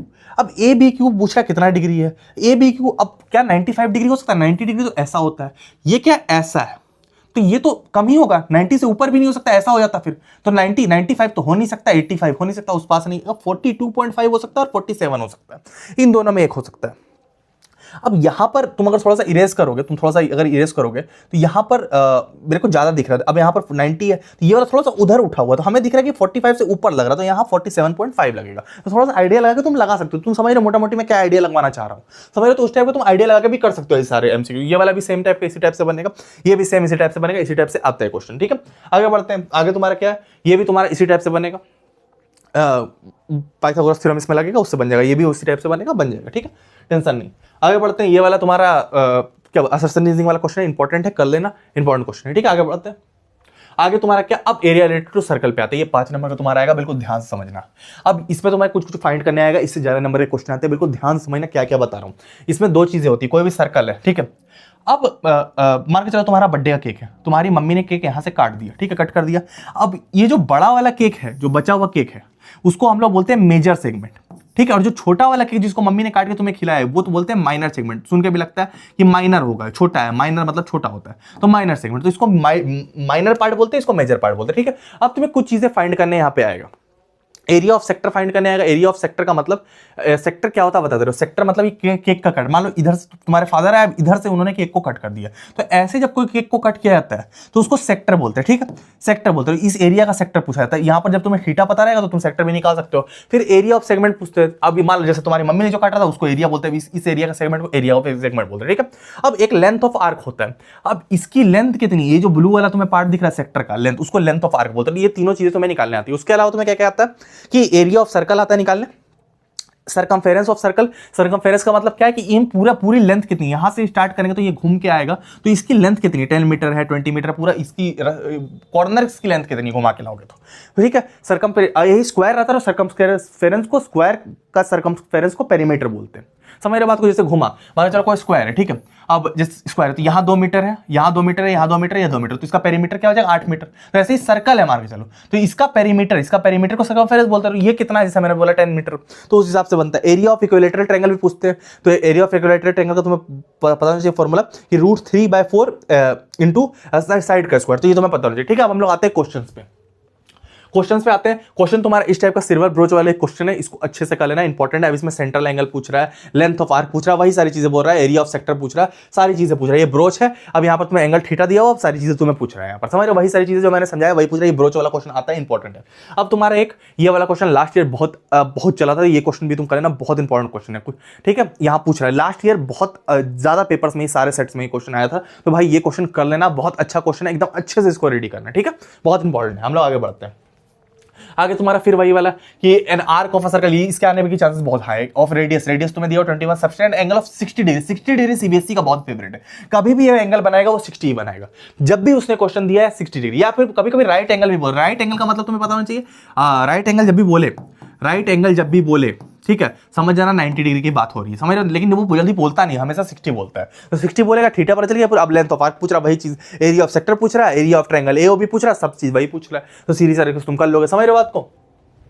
आगे बात करते हैं कॉर्ड ऑफ अ सर्कल। अब फिर वहीं पर 14 सेंटीमीटर रेडियस है, 60 डिग्री दिया, तुम आराम से कर लोगे, वही सारी चीजें, length of arc, minor segment, सारी चीजें निकाल लोगे, area of minor segment, major segment, area of sector से, एरिया ऑफ सेगमेंट से तुम मेजर और माइनर निकाल सकते हो, ठीक है। अब माइनर से मेजर माइनस कर दोगे तो उल्टा निकल जाएगा तुम्हारा। ऐसा मान के चलो तुमने एक वो केक है, अब तुमने यहाँ पर एरिया ऑफ माइनर सेगमेंट निकाला, उसको सर्कल के एरिया से माइनस कर दोगे तो ये वाला तुम्हारा निकल जाएगा। इसका एरिया तुम्हें पता है, सर्कल के एरिया से अगर ये माइनस कर दोगे तो ये निकल जाएगा तुम्हारा। तो इस तरीके से तुम निकाल सकते हो। अब सेक्टर कट अ सर्कल, फिर वह 21 सेंटीमीटर है और सेंट्रल एंगल 150 डिग्री, इसको भी निकालने तो मैं बोल रहा थोड़ा सा बढ़ गया। अब बोल रहा है in a circle of radius 21 centimetre subtend angle of 60 degree. सारे यही क्वेश्चन बार बार बोर्ड में आ रहा है, बार बार आ रहा है, कर लेना, इंपॉर्टेंट है 3 नंबर में। अब हाउस, गोट और काऊ वाला ये क्वेश्चन है, तो ये वाला तुम्हें क्या बोल रहा है कि ग्रेस कर रहे हैं। अब तीनों में एरिया निकालने बोला, तो कितना एरिया इन्होंने ग्रेस किया, तो अब तुम क्या करोगे, एरिया निकालोगे, इसका एरिया, इसका एरिया, इसका एरिया, तीनों का एरिया ऐड करोगे, ये आंसर तुम निकालोगे। समझ में? इस तरीके से तुम आराम से निकाल सकते हो। आगे बढ़ते हैं। इस सैंपल में दिया हुआ है find the area of major segment. मैंने वही बोला कि माइनर सेगमेंट का निकाल के एरिया ऑफ सर्कल से माइनस कर सकते हो, तो इस तरीके से तुम निकाल सकते हो, ठीक है। आगे बढ़ते हैं। आगे तुम्हारा क्या, अब इससे कुछ क्वेश्चन एमसीक्यूज आते हैं। एमसीक्यूज इससे आते हैं, पेरीमीटर पूछ रहा है, जैसा मैंने अभी तुम्हें समझाया पेरीमीटर के बारे में। तो यहाँ रेडियस दिया हुआ है, पेरीमीटर मतलब सर्कमफेरेंस होता है, थीटा दिया हुआ है, तो एरिया ऑफ सर्कल निकाल सकते हो तुम्हारा पाई स्क्वायर, जैसे मैंने बोला था। फिर सर्कमफेरेंस ऑफ सर्कल पूछ रहा है, फिर यही पर perimeter of circumference related MCQ. इस सारे टाइप के एमसीक्यू सारे आते हैं, मजाक में मतलब नहीं, सारे आते हैं, ठीक है। तो ये आएंगे तुम्हारे पेपर में, ठीक है। आगे बढ़ते हैं। अब हम लोग आते हैं, आगे बढ़ते हैं। अब हम लोग आते हैं सरफेस एरिया एंड वॉल्यूम पे। अब सरफेस एरिया वॉल्यूम में कुछ फॉर्मूला जो मैंने खुद से लिख रखा है तुम्हारे लिए, तो इसका तुम एक स्क्रीनशॉट ले लो भाई, एक स्क्रीनशॉट ले लो। ये सारे फॉर्मूला जो तुम्हारे 5 नंबर के आएंगे, हेमिस्फेयर का फॉर्मूला, वॉल्यूम को तुम्हारा कर्व सरफेस एरिया और बेस और टोटल सरफेस एरिया। अब मेरी बात कुछ ध्यान सुनो, तुमने ले लिया होगा, कभी भी कोई शेप जब बनता है तो कर्व सरफेस एरिया और टोटल सरफेस एरिया में क्या डिफरेंस होता है, मेरी बात को। कर्व सरफेस एरिया मतलब जो कर्व वाला पार्ट है, इसका जो कर्व वाला पार्ट है उसको कर्व सरफेस एरिया बोलते हैं। तो भैया इसका टोटल सरफेस एरिया कैसे निकालेंगे? टोटल सरफेस एरिया का मतलब होता है कि ऊपर वाला स्क्वायर पाई आर स्क्वायर, तुम अगर इसका बेस ऐड कर दोगे, ये बेस और ये बेस, ढक्कन ऐड करिए, ढक्कन जो नीचे इसको पाई आर स्क्वायर बोलते हैं, पाई आर स्क्वायर बोलते हैं। तो पाई आर स्क्वायर यहाँ नीचे से और पाई आर स्क्वायर यहाँ नीचे से इसमें ऐड कर दोगे कर्व सरफेस एरिया, तो ये टोटल सरफेस एरिया निकल जाएगा। इसलिए इसका टोटल सरफेस एरिया का फॉर्मूला मैंने नहीं बताया। अब यहाँ पर देखो, ये हेमिस्फीयर है, इसका कर्व सरफेस एरिया क्या है, 2 पाई आर स्क्वायर है, 2 पाई आर स्क्वायर इसका। अब इसको टोटल बनाओगे तो क्या है, इसमें पाई आर स्क्वायर ऊपर का ढक्कन ऐड अगर कर देता मैं, पाई आर स्क्वायर अगर मैं ऐड कर देता, तो या 3 pi square total surface area, यही इसका देखो टोटल सरफेस एरिया का फॉर्मूला 3 पाई आर स्क्वायर। तो इसी जब भी तुम ऊपर ढक्कन ऐड करोगे तो वो तुम्हारा क्या होगा, ये मैं क्यों समझा रहा हूं पता है, इससे ज्यादा क्वेश्चन बनते हैं। अब तुम्हें क्या करेगा ना, इससे तुम्हारा टैबलेट बना देगा, ऐसे करके क्या करेगा ना, ये ऐसे एक सिलेंडर लिया, अब ये सिलेंडर लेगा, अब बोलेगा यहाँ पर, वहां पर ऊपर एक हेमिस्फीयर दे दिया, यहाँ पे हेमिस्फीयर दिया, अब बोलेगा टैबलेट का टोटल सरफेस एरिया बता रहा हूं। तब तुम्हारा टैबलेट तुम्हें दिमाग लगाना, टोटल सरफेस एरिया जब पूछेगा तो ढक्कन फिर तुम पाई आर स्क्वायर ऐड नहीं करोगे, तुम क्या करोगे, हेमिस्फीयर का सीएसए ऐड करोगे यहाँ पर, और यहाँ पर सीएसए ऐड करोगे, और इसका सीएसए ऐड करोगे, तब इसका टोटल सरफेस एरिया नहीं होगा। तो ऐसे दिमाग लगाना है। अगर तुमने ढक्कन भी ऐड कर दिया, हेमिस्फीयर भी ऐड कर, तो ये बीच वाला एरिया भी ऐड हो जाएगा, जो हमें चाहिए नहीं, हमें तो बाहर वाला एरिया चाहिए। तब तुम्हारा उसको बोलता है। एक होता है वॉल्यूम की, इस टैबलेट में कितनी हवा भर सकती है, तो उसको वॉल्यूम बोलता है। तो ये वॉल्यूम का फॉर्मूला सिंपल होता है, सेम होता है, ठीक है, तो उसमें कोई दिक्कत नहीं। तो ये सारे फॉर्मूला तुमने स्क्रीनशॉट ले लिया होगा। अब हम लोग आते हैं क्वेश्चंस पे। फिर तुम्हारा देखो, मैंने बोला था हेमिस्फीयर और सिलेंडर, हेमिस्फीयर और सिलेंडर दिया, बोरा इसमें कितना भर सकता है, बोरा कैपेसिटी पूछ रहा है, वॉल्यूम पूछ रहा है इसका, तो इसका वॉल्यूम तो निकाल सकते हो। अब इसमें करना क्या, सिलेंडर का वॉल्यूम निकालोगे, सिलेंडर का वॉल्यूम निकालो माइनस हेमिस्फीयर का वॉल्यूम माइनस करो, क्योंकि ये तो यहाँ पर माइनस है जूस के गिलास में, तो ये माइनस हो जाएगा, ठीक है। तो इस तरीके से क्वेश्चन निकलेगा, सीबीएसई में आता है क्वेश्चन। आगे बढ़ते हैं। इसमें कुछ नहीं करना, फॉर्मूला में बस महारत हासिल करनी है। अब बोला solid shape of right circular cone, अब सर्कुलर कोन है ये, अब पूछ रहा है इसका वॉल्यूम पूछ रहा है, वॉल्यूम सीधा वॉल्यूम के फॉर्मूले से वॉल्यूम निकालो, कोई दिक्कत नहीं है, सीधी सी बात है। आगे बढ़ते, आगे पूछ रहा है, अब यहां पर भी इसका क्या पूछ रहा है, अब यहां पूरा हाइट कैपेसिटी पूछ रहा है। कैपेसिटी जब भी इन जनरल वॉल्यूम ही आता है, तुम देखो तो वॉल्यूम क्या है, इसका वॉल्यूम और इसका वॉल्यूम। अब यहां पर क्या है, यहां पर सिलेंडर है, एक सिलेंडर है, सिलेंडर का वॉल्यूम निकालोगे, कोन का वॉल्यूम अलग निकालोगे तो दोनों का वॉल्यूम निकल जाएगा। समझ रहे बात को, दोनों का वॉल्यूम साथ, सिलेंडर और कोन है, कुछ नहीं है, वॉल्यूम निकालना है।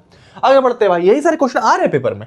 उसका रूम बोल रहा है of cylindrical house surrounded by hemispherical dome, a room in a cylindrical surrounded by hemispherical डोम।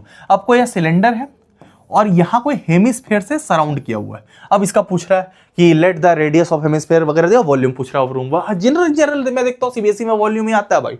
उसके अलावा तुम्हारा क्या है, रूम, फिर वही वाला उसी टाइप का क्वेश्चन है एक और, ठीक है, तो वो तुम कर लोगे।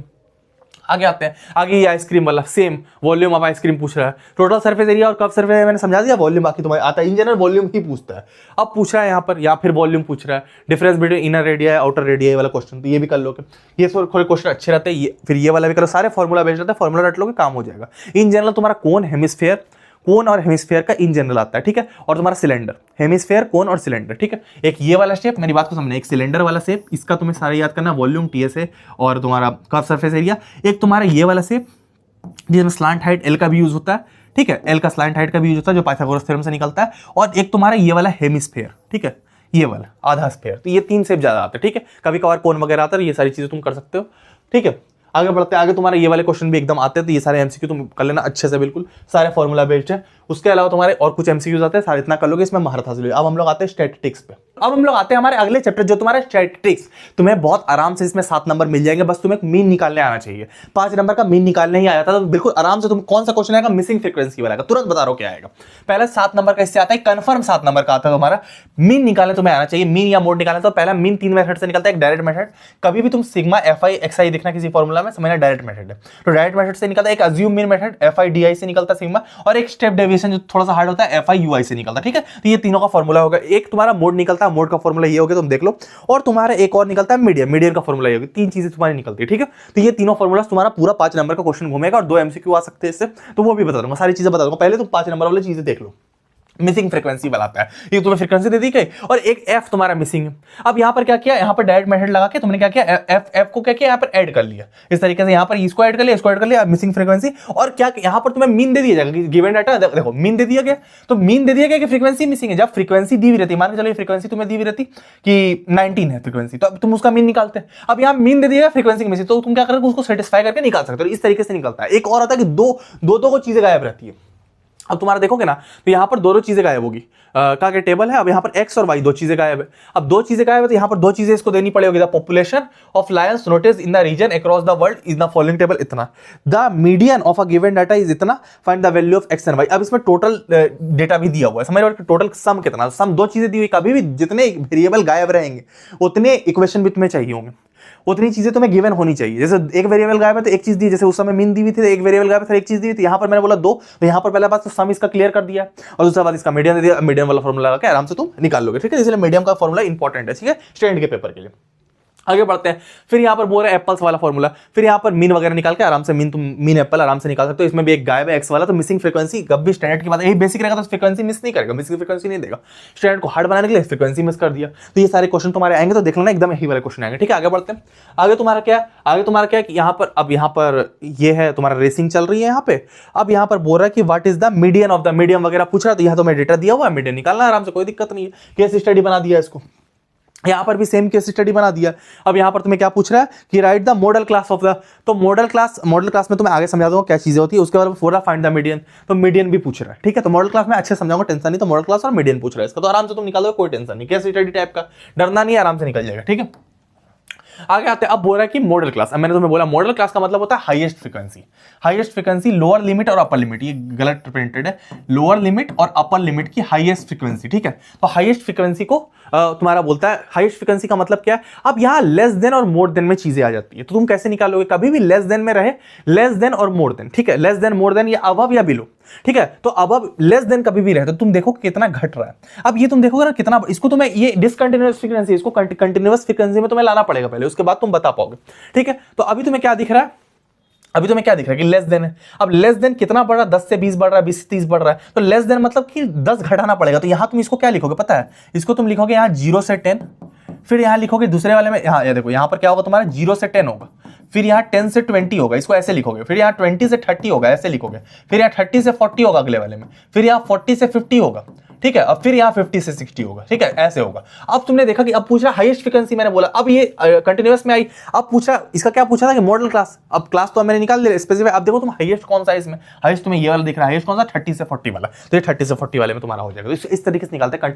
नेक्स्ट एमसीक्यू तुम्हारा क्या है, मीडियन क्लास निकालने के लिए थोड़ा सा हाई अच्छा क्वेश्चन होता है मीडियन क्लास, क्योंकि तुम्हारा डिसकंटिन्यूअस फ्रीक्वेंसी रहती है, इससे तुम्हें कम्युटेटिव फ्रीक्वेंसी निकालनी पड़ती है। फिर समझ बात को, मीडियन क्लास तो थोड़ा सा हार्ड पड़ता है। एक और चीज मैं बता दूं, अगर पेपर में मैं अपने पर्सनल एक्सपीरियंस से बता रहा हूं, मैं तुम्हें बताना चाहता हूं कि अगर पेपर में अगर तुम किसी क्वेश्चन में अटक गए और तुमसे नहीं बन रहा है और तुम्हें लग रहा है भैया क्या करो, तो बैठ के टाइम वेस्ट मत करो। तुम्हारे पास सिर्फ 180 मिनट्स होते हैं भाई, तो तुम सोचने में अगर 10 मिनट भी अगर वेस्ट कर दोगे ना, तुम्हारा पेपर खराब हो जाएगा, मैं क्लियर बता रहा हूं। तो ये काम मत करना। अगर कोई क्वेश्चन तुमसे एक बार में नहीं बना है, अगर तुमसे लग रहा है कि तुम्हें अटकना मत किसी क्वेश्चन में, छोड़ दो, आगे बढ़ जाओ, उसको काट दो, पेज उसका जगह छोड़ दो, आगे निकल जाओ। समझ बात को, जगह छोड़ दो उस क्वेश्चन का। ये क्वेश्चन नंबर 34 दे दिया और जगह छोड़ दिया और उससे आगे निकल गए। समझ बात को, मेरी बात को समझो। कभी भी किसी क्वेश्चन में इतना टाइम मत देना कि तुम्हारा टाइम वेस्ट जाए, सोचने में टाइम मत देना। एक बार में नहीं हुआ खत्म, छोड़ दो। समझ बात को, फंसना मत किसी क्वेश्चन में। एक बार नहीं हो, 2 बार ट्राई करो, तीसरी बार ट्राई मत करना। फंसना नहीं है किसी क्वेश्चन में, ज्यादा टाइम नहीं देना किसी क्वेश्चन में। मेरी बात को समझ रहे हो, तो ये तुम्हारे लिए इंपॉर्टेंट है। अब हम लोग आते हैं तुम्हारे इस चीज पर कि तुम्हारा कम्युनिकेटिव फ्रीक्वेंसी क्या होती है। अब फाइंड मीडियन, कभी भी मीडियन क्लास फाइंड करने के लिए हमें क्या होती है, कम्युनिकेटिव सीएफ चाहिए होती है, कम्युनिकेटिव फ्रीक्वेंसी चाहिए होती है। मेरी बात को सुनो, फाइंड मीडियन क्लास का मतलब क्या होता है, n/2। n तुम्हारा होता है हाईएस्ट कम्युनिकेटिव फ्रीक्वेंसी, उसका नियरेस्ट ग्रेटर सीएफ का लोअर लिमिट और अपर लिमिट। अब नियरेस्ट ग्रेटर सीएफ का अपर लिमिट और लोअर लिमिट, समझ रहे बात को। तो हम देखते हैं क्या चीजें होती है। मीडियन क्लास का मतलब क्या होता है, n/2। जब तुम्हारा कम्युनिकेटिव फ्रीक्वेंसी निकलती है उसमें तुम्हारा हाईएस्ट वैल्यू ऑफ सीएफ को बोलते हैं, हाईएस्ट वैल्यू ऑफ सीएफ को बोलते हैं n/2 का नियरेस्ट ग्रेटर सीएफ का अपर लिमिट लोअर लिमिट, ठीक है। तो वो निकालना रहता है। अब इसको कैसे निकालेंगे, अब यहां देखो बिलो 10 बिलो 20। अब यहां पर देखो बिलो 10 का मतलब दिया होता, ये बढ़ कितना 10 से बढ़ रहा है 20, तो इससे 10 बढ़ रहा है, फिर 20 से 30, तो 10 बढ़ रहा है तो 10 घट भी सकता है, बिलो है। तो बिलो 10 का मतलब क्या, 0 से 10 हम लिख सकते हैं ऐसे। अगर यही अबव 10 रहता ना भाई, तो मैं क्या करता 10 से 20 लिखता, 10 10 बढ़ रहा तो यहां मैं ऐसे लिखता 10 से 20। अगर अबव वाला केस रहता, ये अबव वाला केस नहीं है, तो इसलिए मैं क्या करूंगा कि मैं बिलो वाला केस लगाऊंगा। तो बिलो मतलब 10 घटा तो 0 से 10, फिर यहां क्या होगा 10 से 20 होगा। कहां गया यार, हाँ, फिर क्या होगा यहाँ पर 10 से 20 होगा दूसरा वाला, फिर यहाँ 20 से 30 होगा तीसरा वाला, ठीक है। फिर यहाँ तीसरा वाला, चौथा वाला 30 से 40 होगा, ठीक है। फिर यहाँ 40 से 50 होगा, और यहाँ पर आखिरी वाला 50 से 60 होगा। समझ रहे बात को। तो ये तुम्हारा कंटीन्यूअस में कन्वर्ट हो गए। अब ये जो फ्रीक्वेंसी दी है इसको तुम्हें कम्युनिकेटिव फ्रीक्वेंसी में कन्वर्ट करना पड़ेगा, तभी तुम निकाल पाओगे। तो यहाँ तुम्हें फ्रीक्वेंसी को कम्युनिकेटिव फ्रीक्वेंसी में कन्वर्ट करने के मैं ट्रिक बता रहा हूँ। ये फ्रीक्वेंसी पहले लिख लो, यहाँ 2 हो गया, यहाँ 12 हो गया, यहाँ 28 हो गया, यहाँ 56 हो गया, यहाँ तुम्हारा 76 हो गया, और उसके बाद यहाँ तुम्हारा 80 हो गया, ठीक है। अब मेरी बात सुनो, अब इसको इस तरीके से तुम्हारे फ्रीक्वेंसी लिख दी। अब फ्रीक्वेंसी को कम्युनिकेटिव फ्रीक्वेंसी में कन्वर्ट करना है, एफ को सीएफ में कन्वर्ट करना, तभी ना तुम निकाल पाओगे। तो कैसे, एक ट्रिक बताता हूँ। देखो एफ को सीएफ में कन्वर्ट करना, कभी फ्रीक्वेंसी लिखी, इसको ऐसे सीधा पढ़ना, ये जो सीधा है 2 का 2 तुम सीधा लिख दोगे, ठीक है। उसके बाद तिरछा ऐड करोगे, ऐसे यहाँ से ऐसे आओगे, इसको ऐड करोगे, तो 2 से 12 को ऐड किया कितना हुआ 14, तो यहाँ पर ऐसे यहाँ पर लिखोगे 14, तो ये तुम्हारा सीएफ लिखा है। फिर इसको फिर तिरछा होगा, इसको ऐसे ऐड करोगे, 14 से 28 को ऐड करोगे, कितना हुआ तुम्हारा 42 हो गया। फिर तिरछा का ऐड करोगे, कितना हुआ 42 और 56 कितना हुआ तुम्हारा, 42 और 56 तुम्हारा कितना हुआ 98 हो गया तुम्हारा, ठीक है। फिर ऐसे तिरछा का ऐड करोगे, 98 और 76 174 हो गया तुम्हारा, 174, ठीक है। फिर तुम ऐसे तिरछा का ऐड करोगे, कितना हुआ 80, 174 80 254, तो 254 यहां पर तुम्हारा हो गया। समझ रहे हो बात को, 254 हो गया, 250। अब ये जो तुम्हारा हाईएस्ट सीएफ था, हाईएस्ट सीएफ एन जो था, ये तुम्हारा 254 एन के बराबर हो गया। तो n/2 की वैल्यू क्या हो जाएगी, यहाँ n/2 की वैल्यू क्या हो जाएगी 254/2, 254/2 कितना होगा 127, तो 127 तुम्हारा हो जाएगा। अब यहाँ पर क्या बोलता है, मीडियन क्लास का मतलब क्या होता है, n/2 का 127 का नियरेस्ट ग्रेटर सीएफ का अपर लिमिट लोअर लिमिट। तो 127 का नियरेस्ट ग्रेटर, 127 का ग्रेटर कौन सा, नियरेस्ट ग्रेटर कौन सा 174, तो 76 वाली फ्रीक्वेंसी का अपर लिमिट लोअर लिमिट होगा। तो 76 वाली फ्रीक्वेंसी का अपर लिमिट लोअर लिमिट कौन सी, 40 और 50 है, तो ये 40 और 50 तुम्हारा आंसर हुआ। ये गलत मारा हुआ है, कौन मारा, किसने मारा, ये गलत मारा हुआ, ये 40 50 आंसर है, इतना कॉन्फिडेंट रहता हूं भाई मैं, तो ये सही आंसर है। समझ रहे हो बात को, तो ये सही है। आगे बढ़ते हैं, आगे तुम्हारा क्या है कि अब देखो मीन, ये इस टाइप के एमसीक्यू बहुत इससे आते हैं, इससे 2 एमसीक्यू आते हैं तुम्हारा, mean and median of statistical data. Mean और मीडियन दिया हुआ है, अब तुम्हें एक फॉर्मूला इसमें इन्वॉल्व होता है कि 3 median is equal to mode plus 2 mean. तो अब तुम्हें क्या दिया हुआ है, मीन और मीडियन दिया हुआ है, तो तुम क्या करोगे, अब तुम्हें पूछ रहा है कि the mean and median and the mode पूछ रहा है, तो एक वो दिया, वो गायब है, 2 दिया हुआ, तो तुम निकाल सकते हो आराम से, इस फॉर्मूला से आराम से निकल जाएगा। उसके बाद if mode of observation is 10 and sum of median is 20, यही वाला सेम फॉर्मूला से ये भी निकलेगा। समझ बात को, थोड़ा सा घुमा के दिया हुआ है लेकिन सेम निकलेगा, अलग अलग तरीके निकालना पड़ेगा, निकल जाएगा। मोड ऑफ मीन डाटा 59, एक सेम फॉर्मूला से, सेम फॉर्मूला वाला क्वेश्चन तुम्हें बन रहा है, ठीक है। आगे आते हैं, the value of each observation of statistical data. कभी भी कोई डाटा, कोई स्टैटिकल डाटा माल बोल रहा है, कोई स्टैटिस्टिक डाटा है, उसका सब ऑब्जर्वेशन का 3 से बढ़ गया, मान के चलो 5 है तो वो 8 हो गया, उसके बाद 13 है तो 13 को 13 से फिर 3 बढ़ा, वो 16 हो गया, तो इस तरीके सारे डाटा का वैल्यू बढ़ गया। समझ रहे बात को, 3 से बढ़ा, तो बोल रहा है कि मीन पर क्या असर पड़ेगा, तो मीन भी 3 से बढ़ जाएगा, उसका मीन की भी जो वैल्यू रहेगी उसकी 3 से बढ़ जाएगी। समझ रहे बात को, यही चीज मोड मीडियन में भी होता है, मीडियन भी 3 से बढ़ जाता है उसका। तो ये दोनों चीज तुम याद रखना कि कभी भी कोई डाटा का वैल्यू 3 से बढ़ेगा तो मीन भी 3 से बढ़ेगा, मीडियन भी 3 से बढ़ेगा। Median of set of 9 distinct root observation. अब यहाँ पे देखो बोल रहा है इंक्रीज बाय 2, यहाँ 2 से इंक्रीज बाय 2, सब सारा 2 से बढ़ गया, तो यहाँ क्या हुआ, इसका पूछ रहा है इसका मीडियन क्या है, तो मीडियन भी इसका 2 से बढ़ा है, ठीक है, सीधी सी चीज है। मिडल ऑफ ऑब्जर्वेशन को मीडियन बोलते हैं, मिडल वाला जो डाटा रहता है उसको मीडियन बोलते हैं, ठीक है। हम लोग आगे बढ़ते हैं, आगे तुम्हारे क्या, अब प्रोबेबिलिटी पे आते हैं, सबसे इंपॉर्टेंट चैप्टर, प्यारा चैप्टर, जिससे 4 नंबर क्वेश्चन बताइए, ये तुम्हारा आखिरी चैप्टर है। और अभी तक तुमने वीडियो को लाइक नहीं किया, कर दो, बहुत मेहनत लगी है इस वीडियो को बनाने में, मैं जेन्युइनली बता रहा हूँ, बहुत मेहनत लगी है, मैं सच बता रहा हूँ, तुम्हारे लिए मेहनत करिए, तो इस वीडियो को लाइक जरूर करना और चैनल को सब्सक्राइब कर लेना, कि और भी पेपर लीक्स आने वाली है। समझ रहे बात को। अब तुम्हें यहां पर मिल रहा प्रोबेबिलिटी 4 नंबर का। अब इसमें कुछ केसेस बनती है। पहला तुम्हारा एक बैक कंटेंट बॉल, सबसे ज्यादा क्वेश्चन इसी से बनता है। बैक कंटेंट बॉल या तुम्हारा रेड बॉल होगा, ग्रीन बॉल होगा या ब्लू बॉल होगा, ठीक है। अब पहला केस। दूसरा प्लेइंग कार्ड्स, 52 प्लेइंग कार्ड्स होते हैं, मेरी बात को समझना। कोई ताश की गड्डी में 52 प्लेइंग कार्ड्स होते हैं, उसमें तुम्हारा किंग होता है, क्वीन होता है और जैक होता है, जिसको तुम्हें फेस कार्ड बोलते हैं। 4 किंग होता है, 4 क्वीन होता है, 4 जैक होता है, और उसको टोटल मिलाकर 12। इन तीनों को मिलाकर फेस कार्ड बोलते हैं। किंग क्वीन जैक को मिलाकर फेस कार्ड बोलते हैं। ये तीनों को मिलाकर कोई भी कार्ड रहेगा उसको फेस कार्ड बोलते हैं। टोटल 12 के फेस कार्ड होते हैं, ये चारों चार होते हैं। एक 4 इक्के होते हैं, इसको एज बोलते हैं, ठीक है। और तुम्हारा क्या होता है, टोटल 52 कार्ड रहते हैं। अभी 52 कार्ड में तुम्हारा क्या किया, 52 कार्ड में तुम्हारा 26 रेड होते हैं, 26 रेड होंगे और 26 तुम्हारे ब्लैक होंगे, जिसमें तुम्हारा 13 हार्ट होगा, 13 डायमंड होगा, 13 क्लब होगा, 13 स्पेड होगा, ठीक है। इस तरीके से 13 हार्ट होगा। तो इस तरीके से तुम्हारा बटा हुआ रहता है। ये वाला देखा रहा है, इस तरीके से बटा हुआ रहता है चारों में। अब इससे क्वेश्चन तुम्हारा बनेगा, अब डाई थ्रोन, तो एक डाई भी हो सकता है, 2 डाई भी थ्रोन हो सकता है, उसका सैंपल स्पेस तुम्हें निकालना पड़ेगा, ठीक है। कॉइन टॉस, तो एक कॉइन भी टॉस हो सकता है, 2 भी हो सकता है, 3 भी हो सकता है, इसका तुम्हें निकालना पड़ेगा। प्रोबेबिलिटी का एक फॉर्मूला इन्वॉल्व होता है। प्रोबेबिलिटी का फॉर्मूला क्या था, number of outcome favourable to E और टोटल नंबर ऑफ आउटकम। और प्रोबेबिलिटी का एक और चीज होता है, पी नॉट ई का भी एक फॉर्मूला होता है। ये पी नॉट ई मतलब प्रोबेबिलिटी नहीं होने का। मान लो किसी चीज की होने की प्रोबेबिलिटी कितनी है, 1/4 है, ठीक है। तो नहीं होने की प्रोबेबिलिटी क्या होगी, तो पी नॉट ई को मतलब बोलते हैं कि पी नॉट ई का मतलब होता है क्या, गया पी नॉट क्या ऐसे होगा, पी नॉट ई का ऊपर एन लग जाएगा, तो ये पी नॉट ई, तो 1 - 1/4 हो जाएगा। होने की भाई 1/4 है, प्रोबेबिलिटी किसी इवेंट की होने की 1/4 है, मैं मान के चलता हूं 1/4 है, ठीक है। तो नहीं होने की या तो पी नॉट ई की 1 - 1/4 हो जाएगा, समझ। तो यही फॉर्मूला तुम्हें बता रहा है, ठीक है। और इसमें एक केस भी लगता है कि zero is greater than equal to P not E और स्मॉलर देन 1 होता है, ठीक है। तो इसके बीच में ही होता है, 0 से बड़ा होगा और 1 से छोटा होगा, तो ये पी नॉट ये भी यही होता है, ठीक है। आगे बढ़ते हैं, पहले मेरी बात को समझो कि बोलता है आज बारिश होगी, तो आज बारिश होने की प्रोबेबिलिटी मान के चलो, जैसे मैंने तुम्हें समझाया कि 1/4 है, तो बारिश नहीं होने की प्रोबेबिलिटी क्या है, तो 1 - 1/4 है भाई, उसको पी नॉट ई बोले, ठीक है। तो तुम समझ गए होगा मेरे को लगता है, क्योंकि समझाना इंपॉर्टेंट था। अब एक बैग कंटेंट्स बॉल, फिर से वही क्वेश्चन, बैग कंटेंट बॉल है। अब कोई बैग है, मैं ये वाला ट्राई करता हूं कि तुम्हें बता दूं। अब एक बैग है, उसमें 4 रेड बॉल है, 4 रेड ऐसे लिखोगे, 4 रेड लिखोगे, क्योंकि मैंने 12 तक प्रोबेबिलिटी पढ़ी है। 12 की प्रोबेबिलिटी ना 10 की प्रोबेबिलिटी इतनी हार्ड है ना, 12 की प्रोबेबिलिटी इतनी हार्ड है, मैं इतना बता दे रहा हूं। तो 4 रेड बॉल है, 3 ब्लू बॉल है, ठीक है, और तुम्हारा क्या है, 2 येलो बॉल है, 2 येलो बॉल है, ठीक है। अब ये बोल रहा 1 ball is drawn at random from bag, find the probability of ball drawn is red और येलो। पहले बोल रहा है रेड, तो टोटल बॉल कितने पहले मैं वो देखूंगा, तो 4 3 7 और 2 9 बॉल है, तो टोटल 9 बॉल है तुम्हारे।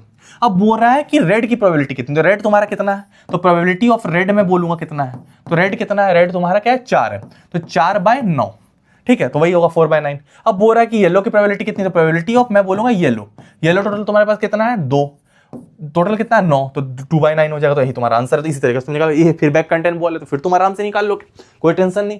जैसे मैंने तुम्हें बताया बॉल बनाना, उसके बाद फिर तुम्हारा प्लेइंग कार्ड वाला question, in a pack of 52 playing card 1 card is lost. देख लो भाई, ये लफड़ा है, कार्ड भुला गया। स्टैंडर्ड के पेपर में वही करते सीबीएसई वाले, एक कार्ड को भुला दे कि तुम परेशान हो जाओ। From remaining cards the card is अब 52 से एक भुला गया तो 1 बचा। Cards the card is drawn at random, find the probability of drawn card is queen of heart and lost card is a black card. अब कोई लॉस्ट कार्ड जो था वो ब्लैक कार्ड था। अब क्वीन ऑफ हार्ट पूछ रहा है, क्वीन ऑफ हार्ट पूछ रहा है। तुम्हें पता है कि हार्ट का क्वीन कितना, एक ही होती है हार्ट की क्वीन। अब लॉस्ट कार्ड तो ब्लैक कार्ड था, तो प्रोबेबिलिटी क्या बनेगी भाई, तो जो भी तुम्हारा की टोटल कार्ड कितने 51, एक भुला गया तो एक ही होगा, तो 1/51 होगा, एक ही होता है तुम्हारा क्वीन ऑफ हार्ट, तो एक ही होता है 1/51 होगा, तो ये तुम्हारा आंसर हो जाएगा। इस तरीके से और भी क्वेश्चन है, इक्का वगैरह के रिलेटेड क्वेश्चन है, तो सारे तुम कर लेना, इंपॉर्टेंट क्वेश्चन है, ठीक है। आगे बढ़ते हैं, मैं समझाऊंगा जरा, टाइम लगेगा। उसके बाद तुम्हारा क्या, फिर कॉइन तुम्हारा टॉस हुआ, अब 3 unbiased coin toss simultaneously, find the probability of getting. अब तुम्हें सैंपल स्पेस लिखना पड़ेगा, पहले इसके 8 सैंपल स्पेस बनेंगे। पहला कॉइन मान के चलो, पहला टेल और टेल, ठीक है।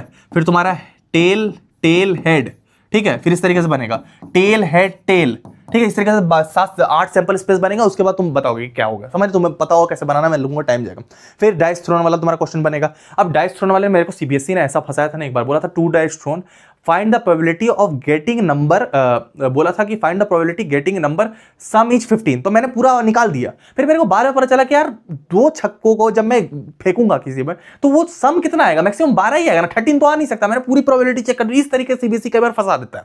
मेरे को 10th के पेपर में फंसाया था, तो मेरे आंसर तो बाद में सही आ गया, लेकिन मेरे को टाइम लग गया पूरे सैंपल स्पेस लिखने में। इसी टाइप के यहाँ क्वेश्चन है, 2 dice thrown at the same time, determine the probability difference on number of die is 2।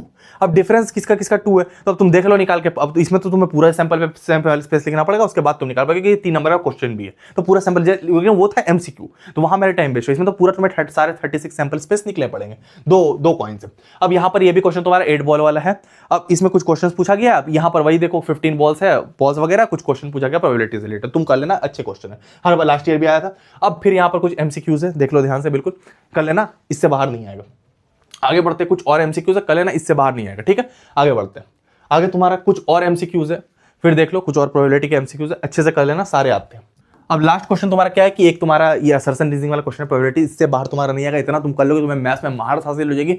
ये सारे क्वेश्चन अगर तुमने कर लिए, मैं बोल रहा हूँ, एक बार में समझ नहीं आया फिर से वीडियो देख लो, सारे क्वेश्चन फिर से कर लो, इतना तुम कर लोगे, तुम किंग हो। 80 में 80 तुम्हारे कन्फर्म, मैं अभी गारंटी दे रहा हूँ, तुम अगर इतने क्वेश्चन कर लोगे ना भाई, 70 मार्क्स का पेपर तुम्हारे आउट ऑफ 80 डायरेक्ट मैच हो जाएगा, और बहुत प्रोबेबल चांसेस है कि तुम्हारे 80 आउट ऑफ 80 नंबर आ जाए। समझ रहे बात को, स्टैंडर्ड के पेपर में तो टोटल तुम्हारे 100 आउट ऑफ 100 आ जाए। तो भाई अगर तुम्हें इतना कर लिया, मैं गारंटी दे रहा हूँ, तुम अपने क्लास के टॉपर को ये छोड़ दोगे, मैं गारंटी दे रहा हूँ, तुम्हारे साथ कोई नहीं होगा। ये क्वेश्चन तुम्हारे क्लास के टॉपर को भी नहीं पता होंगे, ये वो क्वेश्चन है जो एकदम आने वाले, वो पीवाईक्यू है, सारी चीजें, इसमें कुछ हमने मिस नहीं किया, ये वो क्वेश्चन है जो एकदम आने वाले। तो इसको फिर से एक बार कर लेना, नहीं किया तो समझ लेना, क्योंकि ये क्वेश्चन तुम्हें बोर्ड में मिलेंगे, ठीक है। अगर तुमने इतना कर लिया, कांग्रेचुलेशन, तुम्हारे 80 आउट ऑफ 80 कंफर्म होने वाले हैं। मिलेंगे हम लोग किसी और वीडियो में, तब तक के लिए अगर तुमने साइंस पेपर लीक नहीं देखी, तुम यहां क्लिक करके देख सकते हो, यहाँ पूरा साइंस का पेपर लीक है, पूरा साइंस का पेपर यहाँ लीक है, तुम यहाँ पर देख सकते हो, श्योर क्वेश्चन तुम्हें मिल जाएंगे। मिलेंगे हम लोग किसी और वीडियो में, यहाँ क्लिक करके तुम देख सकते हो। तब तक के लिए टाटा।